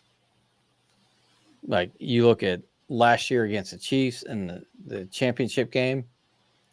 Like I don't understand Harbaugh and his coaching strategies. Like run the ball against them.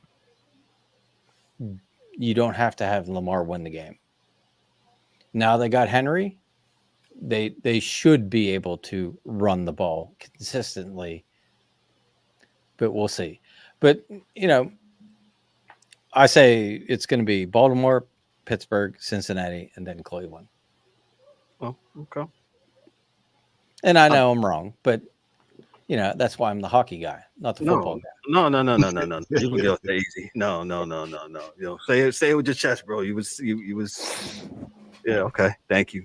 I saw Dante shaking, nodding his head a couple of times. Dante, just real quick, you and Khalid, just real quick, give us a little something on the AFC North since Dan is adamant about the Steelers. I just think the Steelers have as many question marks as the Bengals do. And I mean, I have the Browns at 7-10. I just think their defense is way better than their offense. Not the fact that they don't have the weapons on offense. It's just they don't have the continuity to be able to get downfield like they probably should have. Like the weapons they have there are really good. And then Nick Chubb not being there, he might not be the same guy. He might not. He injured the same leg that he did the same way at Georgia. And I hate it for him. He's one of my favorite running backs of literally of all time. He's the last breed of hard-nosed running back that we're ever going to see. Ever. I think he's the last one. And it's sad to see the way he went out, but I had them at 7-10. I had the Ravens at 11-6. Look, say what you want, man. The way that they played on Monday night, or not on Monday, but last weekend, was not an indication of how good that their team actually is. literally, they were an inch away from winning that game from Isaiah Likely. A toe. Like literally, if he had But if he wouldn't have missed the pass to Flowers, that plays mute. Yeah, Isaiah Likely, and the scary part is they didn't even get Mark Andrews as involved in the game. They're just slowly getting him back in. So you think about the potential, and like their offense didn't look the same that game either. Kyle Hamilton is one of the best, if not the best, young safety in the league. How talented that kid is. He didn't look the same, but I don't really go off of like the first week of, oh my gosh, let's throw in the towel and think that this team is going to be exactly what we're going to see the rest of the year. Think of it this way, though. Like the first 3 weeks of the season, except for the Giants, is really like preseason because a lot of these players didn't play. So you're not really going to know what team is what until like week 4. I tend to lean that way too, but I just don't see the Ravens not coming out this week and beating the shit out of the Raiders. Like, oh yeah, the Raiders are terrible. Like honestly, I think that's exactly what I said. Yeah. I mean, the Raiders going to be 0-2. Okay, it's going to be pretty bad. I mean, Isaiah Likely not getting that score, Lamar missing those passes. You know, I'm on the other side of that. Like people say that he can't play quarterback, but I've seen this dude for years show up in games and become an all otherworldly quarterback. I mean, to me, when you watch, if you took away if it was a completion or not, the way that Lamar Jackson throws the ball is the prettiest formation of anybody throwing the ball in the National Football League. The spiral he puts on and everything. But is it going to be a completion? Receivers drop the ball. Well, that too. You know what I'm saying? Like. They're got good receivers. They just drop the open. Sucks. Yeah, I don't know why they drafted that dude. I mean, he's not a bad quarterback. He puts it where it needs to be. They just can't catch it. Yeah, for whatever reason. I mean, he won MVP twice because there's an obvious reason why. And Todd Monken has got him locked in. And out of everything, we saw Georgia win 2 national championships with this dude as our offensive coordinator. Because constantly, every single year he comes in there and he makes adjustments for his team. The Ravens are a badass team, man. I don't care that they lost Patrick Queen. They're still badass. His next man up. It always has been. Just like the Steelers on defense.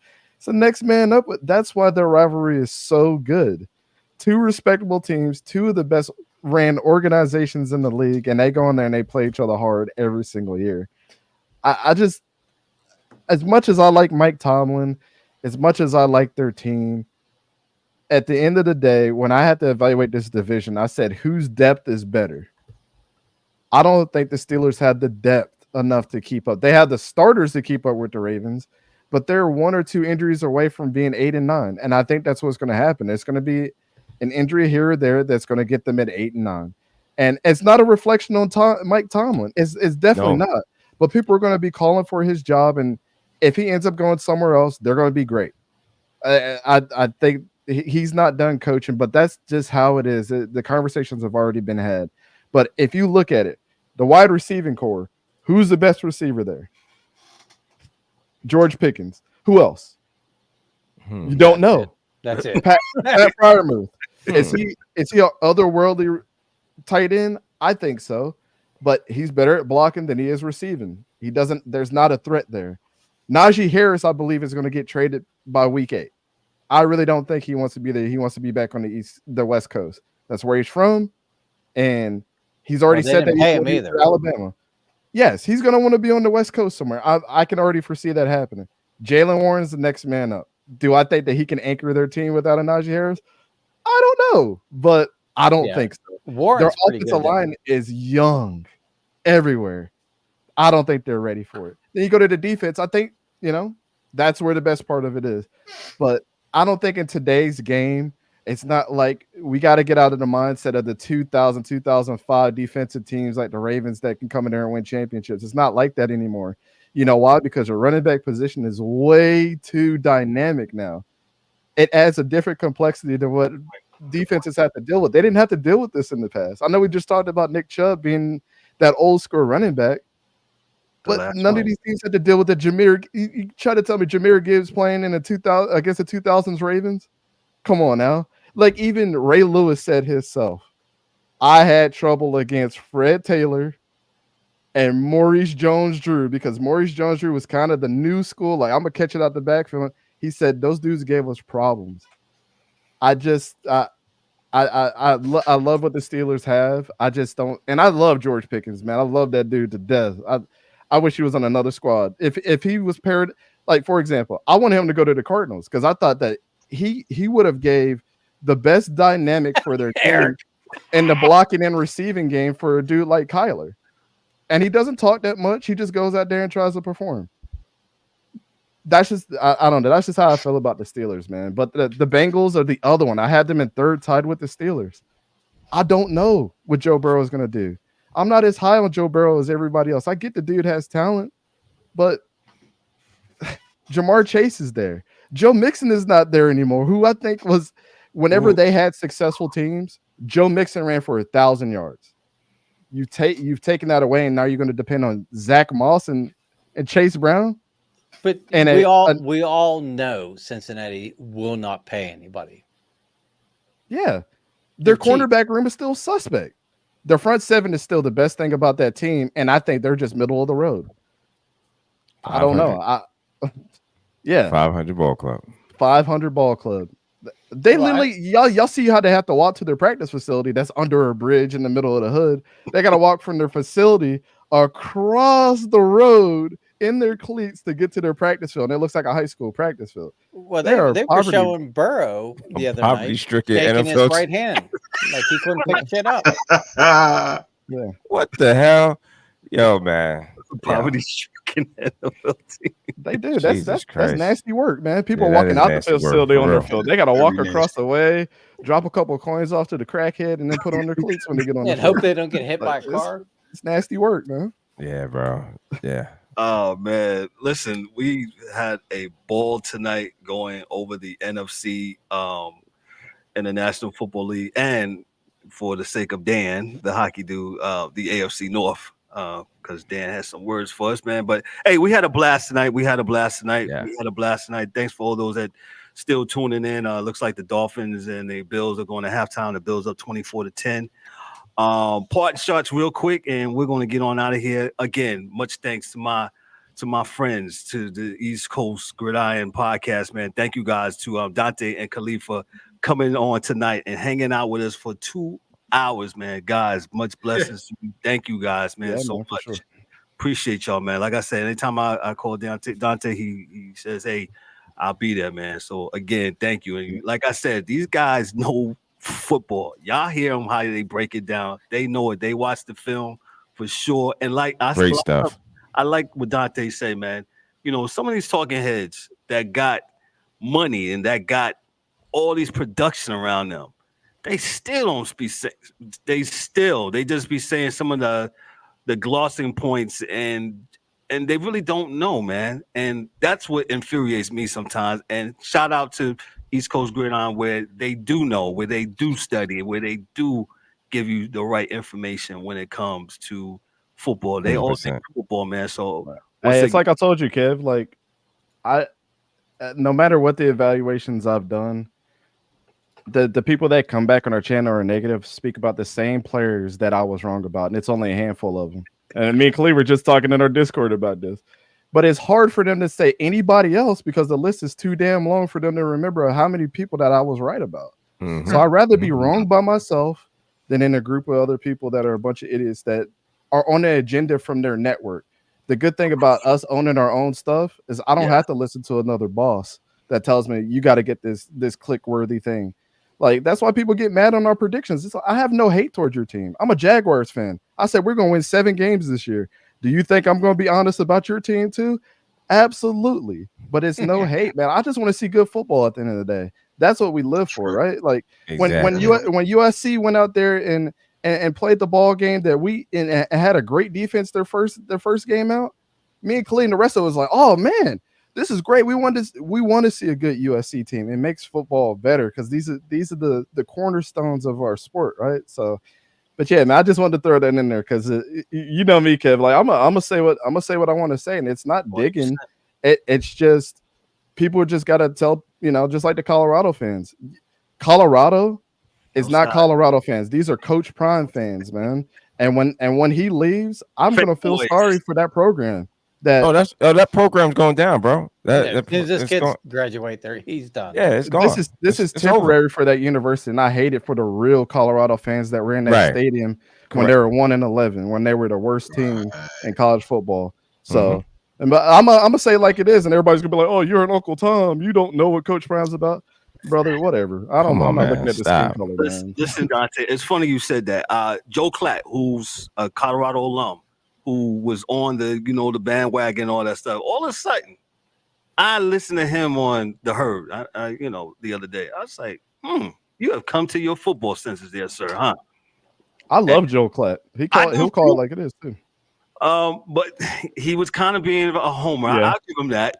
For about then he's finally, like I said, he finally got his football senses together. I was like, okay, now you're cooking. Because like you said, I'm with you. I'm going to absolutely feel sorry for the real Colorado fans. Because once the fanboys and Deion leaves, when his kids graduate and Travis Hunter, everybody ain't gonna be wearing no gold and white and black helmets and none of that stuff anymore, man. So it is. Hey, Khalid, what did I say about Travis Hunter the other day, man? I was cooking on our segment. If y'all haven't watched that video, go watch that. But like the one thing I said about Travis Hunter is like, I can't wait for him to tell us because I think that he's going to be the realest one. After the fact, when he leaves, I can't wait to hear what he actually says when he doesn't have to report to somebody that's making less money than him. Because he's going to be one of the highest paid players when he gets to the NFL, probably the number 1 overall pick.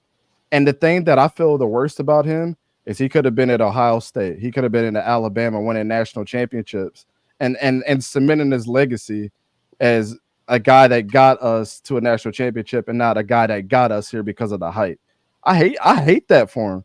But he looks at Coach Prime as a father figure when he's going to regret that. And when he gets to the NFL, like, dang, man, I wonder what it was like to win a national championship. He's going to have teammates that want to be like, bro, we told you to come here and you wanted to follow him. You could have got the same treatment from Nick Saban than that you got from Coach Prime, if not better. Go ahead, Eric. Whistle.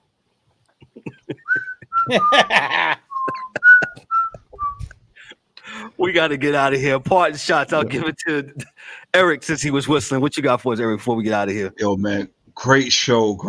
Yo, man, appreciate you guys coming up here tonight, man. A lot of NFL knowledge was brought to the stage tonight, man. We really appreciate y'all, man.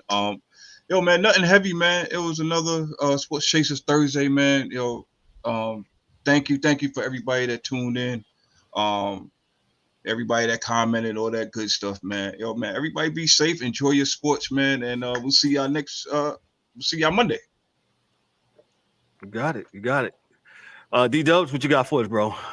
Yo, good show as always. Yo, appreciate ECG, Dante, Khalid. Yo, we appreciate you coming on, having a good time with us tonight. Talking NFL, NFC. Nothing heavy, man. Everybody have a good weekend. Also, we got maybe on this Saturday, if guys is available, we might do a quick show Saturday. Also, we got some boxing. Canelo and Berlanga, I believe, is fighting this weekend. So if y'all want to check in for that, on me and DA got to get up and create a show, boxing show. But other than that, that's it. UFC is also on this weekend too. I think they got it's on every weekend. Yeah. Yeah, right. They don't stop. Yeah.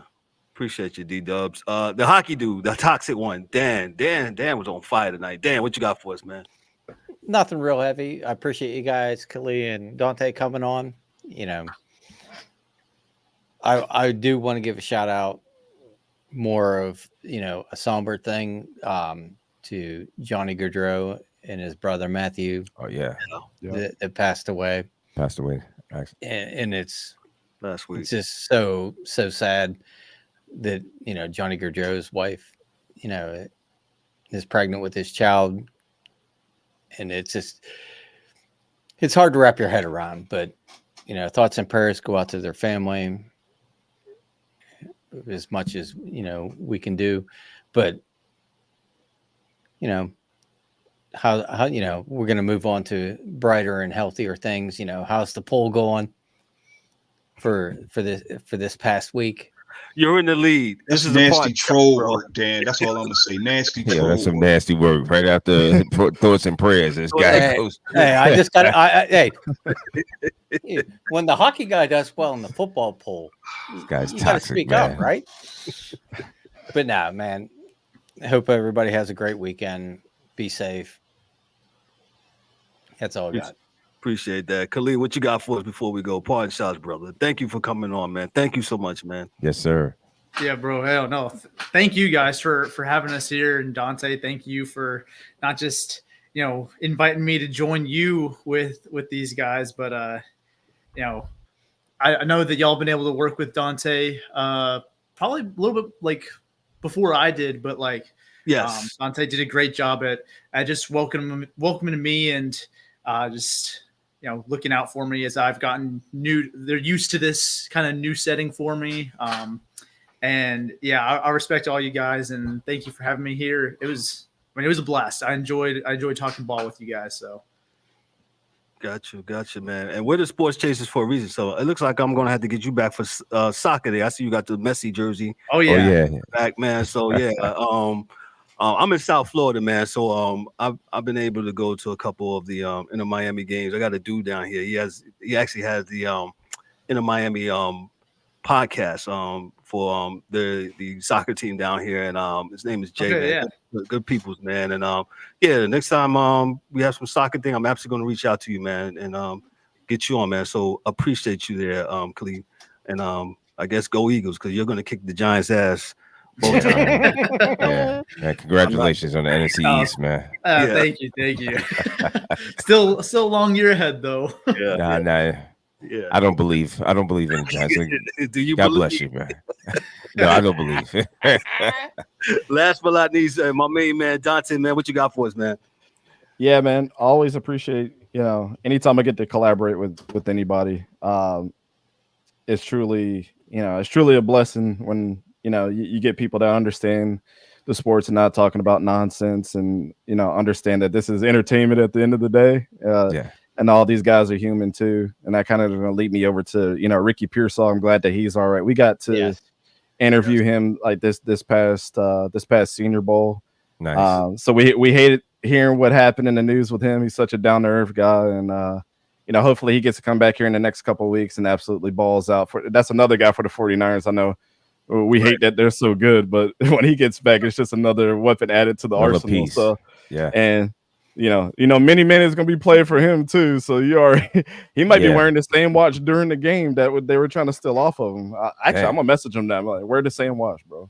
Pull a Shador Sanders. You're allowed to wear the jewelry during the game this time, just to show it off when you. Wouldn't that be awesome? He scored a touchdown and it shows the watch off. Yeah, that would be something else. The storylines write themselves, man. But at the end of the day, man, all sports are all sports, all entertainment. Wish these guys nothing but success, regardless of how bad sometimes we talk about them. But this is even better when we get to come together and get a couple laughs and talk about sports. It's all great at the end of the day. So I appreciate the opportunity to be up here with you, you guys, and help spread a little bit of knowledge about the sport that we love. So. Hey Dante, like I told him, it's nothing personal, man. It's just what we see and how y'all perform. That's it. It's no more, no less. Do the same thing with our bosses at our jobs. Ain't nothing personal, but you gotta do better. That's it. All right. It is what it is. I gotta get a paycheck, man. Yeah, it is what it is. Y'all getting paid, you can get criticized because at the end of the day, when you get that direct deposit that says 1.2 million in your account, you ain't even gonna care. That's You'll keep scrolling. Keep scrolling, 100%, man. I don't have nothing heavy. Again, thanks ECG for hanging out with us tonight. Thank you so much, and to the rest of the guys. I know the rest of the guys are running another show. Peace out to them, to our guys, to Mike Mills, to the DA. We miss you guys tonight, man. To all those that watched on YouTube, Facebook, Instagram. It took me like 5 steps to go live on Instagram here. Really nasty work. I don't even try. I don't even care that much anymore. Well, obviously, some people don't try either. Apparently, somebody has a stream that can bring that right up. No. Thankful for everybody. Listen, we're gonna get out of here on behalf of myself, Kevin L. Warren, to the whole panel, man, to East Coast Gridiron, to all of the Sports Chasers. Remember, this is the Sports Chasers podcast. Hey, we'll see you on Monday for the Monday Night Football Blitz, man. Y'all be good. Have a great weekend, and we'll talk to y'all later. Peace. That's a wrap for today's episode of the Sports Chasers podcast. Don't forget to subscribe on YouTube and your favorite podcast platforms, and connect with us on all social media channels for exclusive content and updates. We'd also love for you to join the conversation, share your thoughts, and become part of the Sports Chasers community. And remember to tune in next time for some more real sports talk. Until then, stay frosty.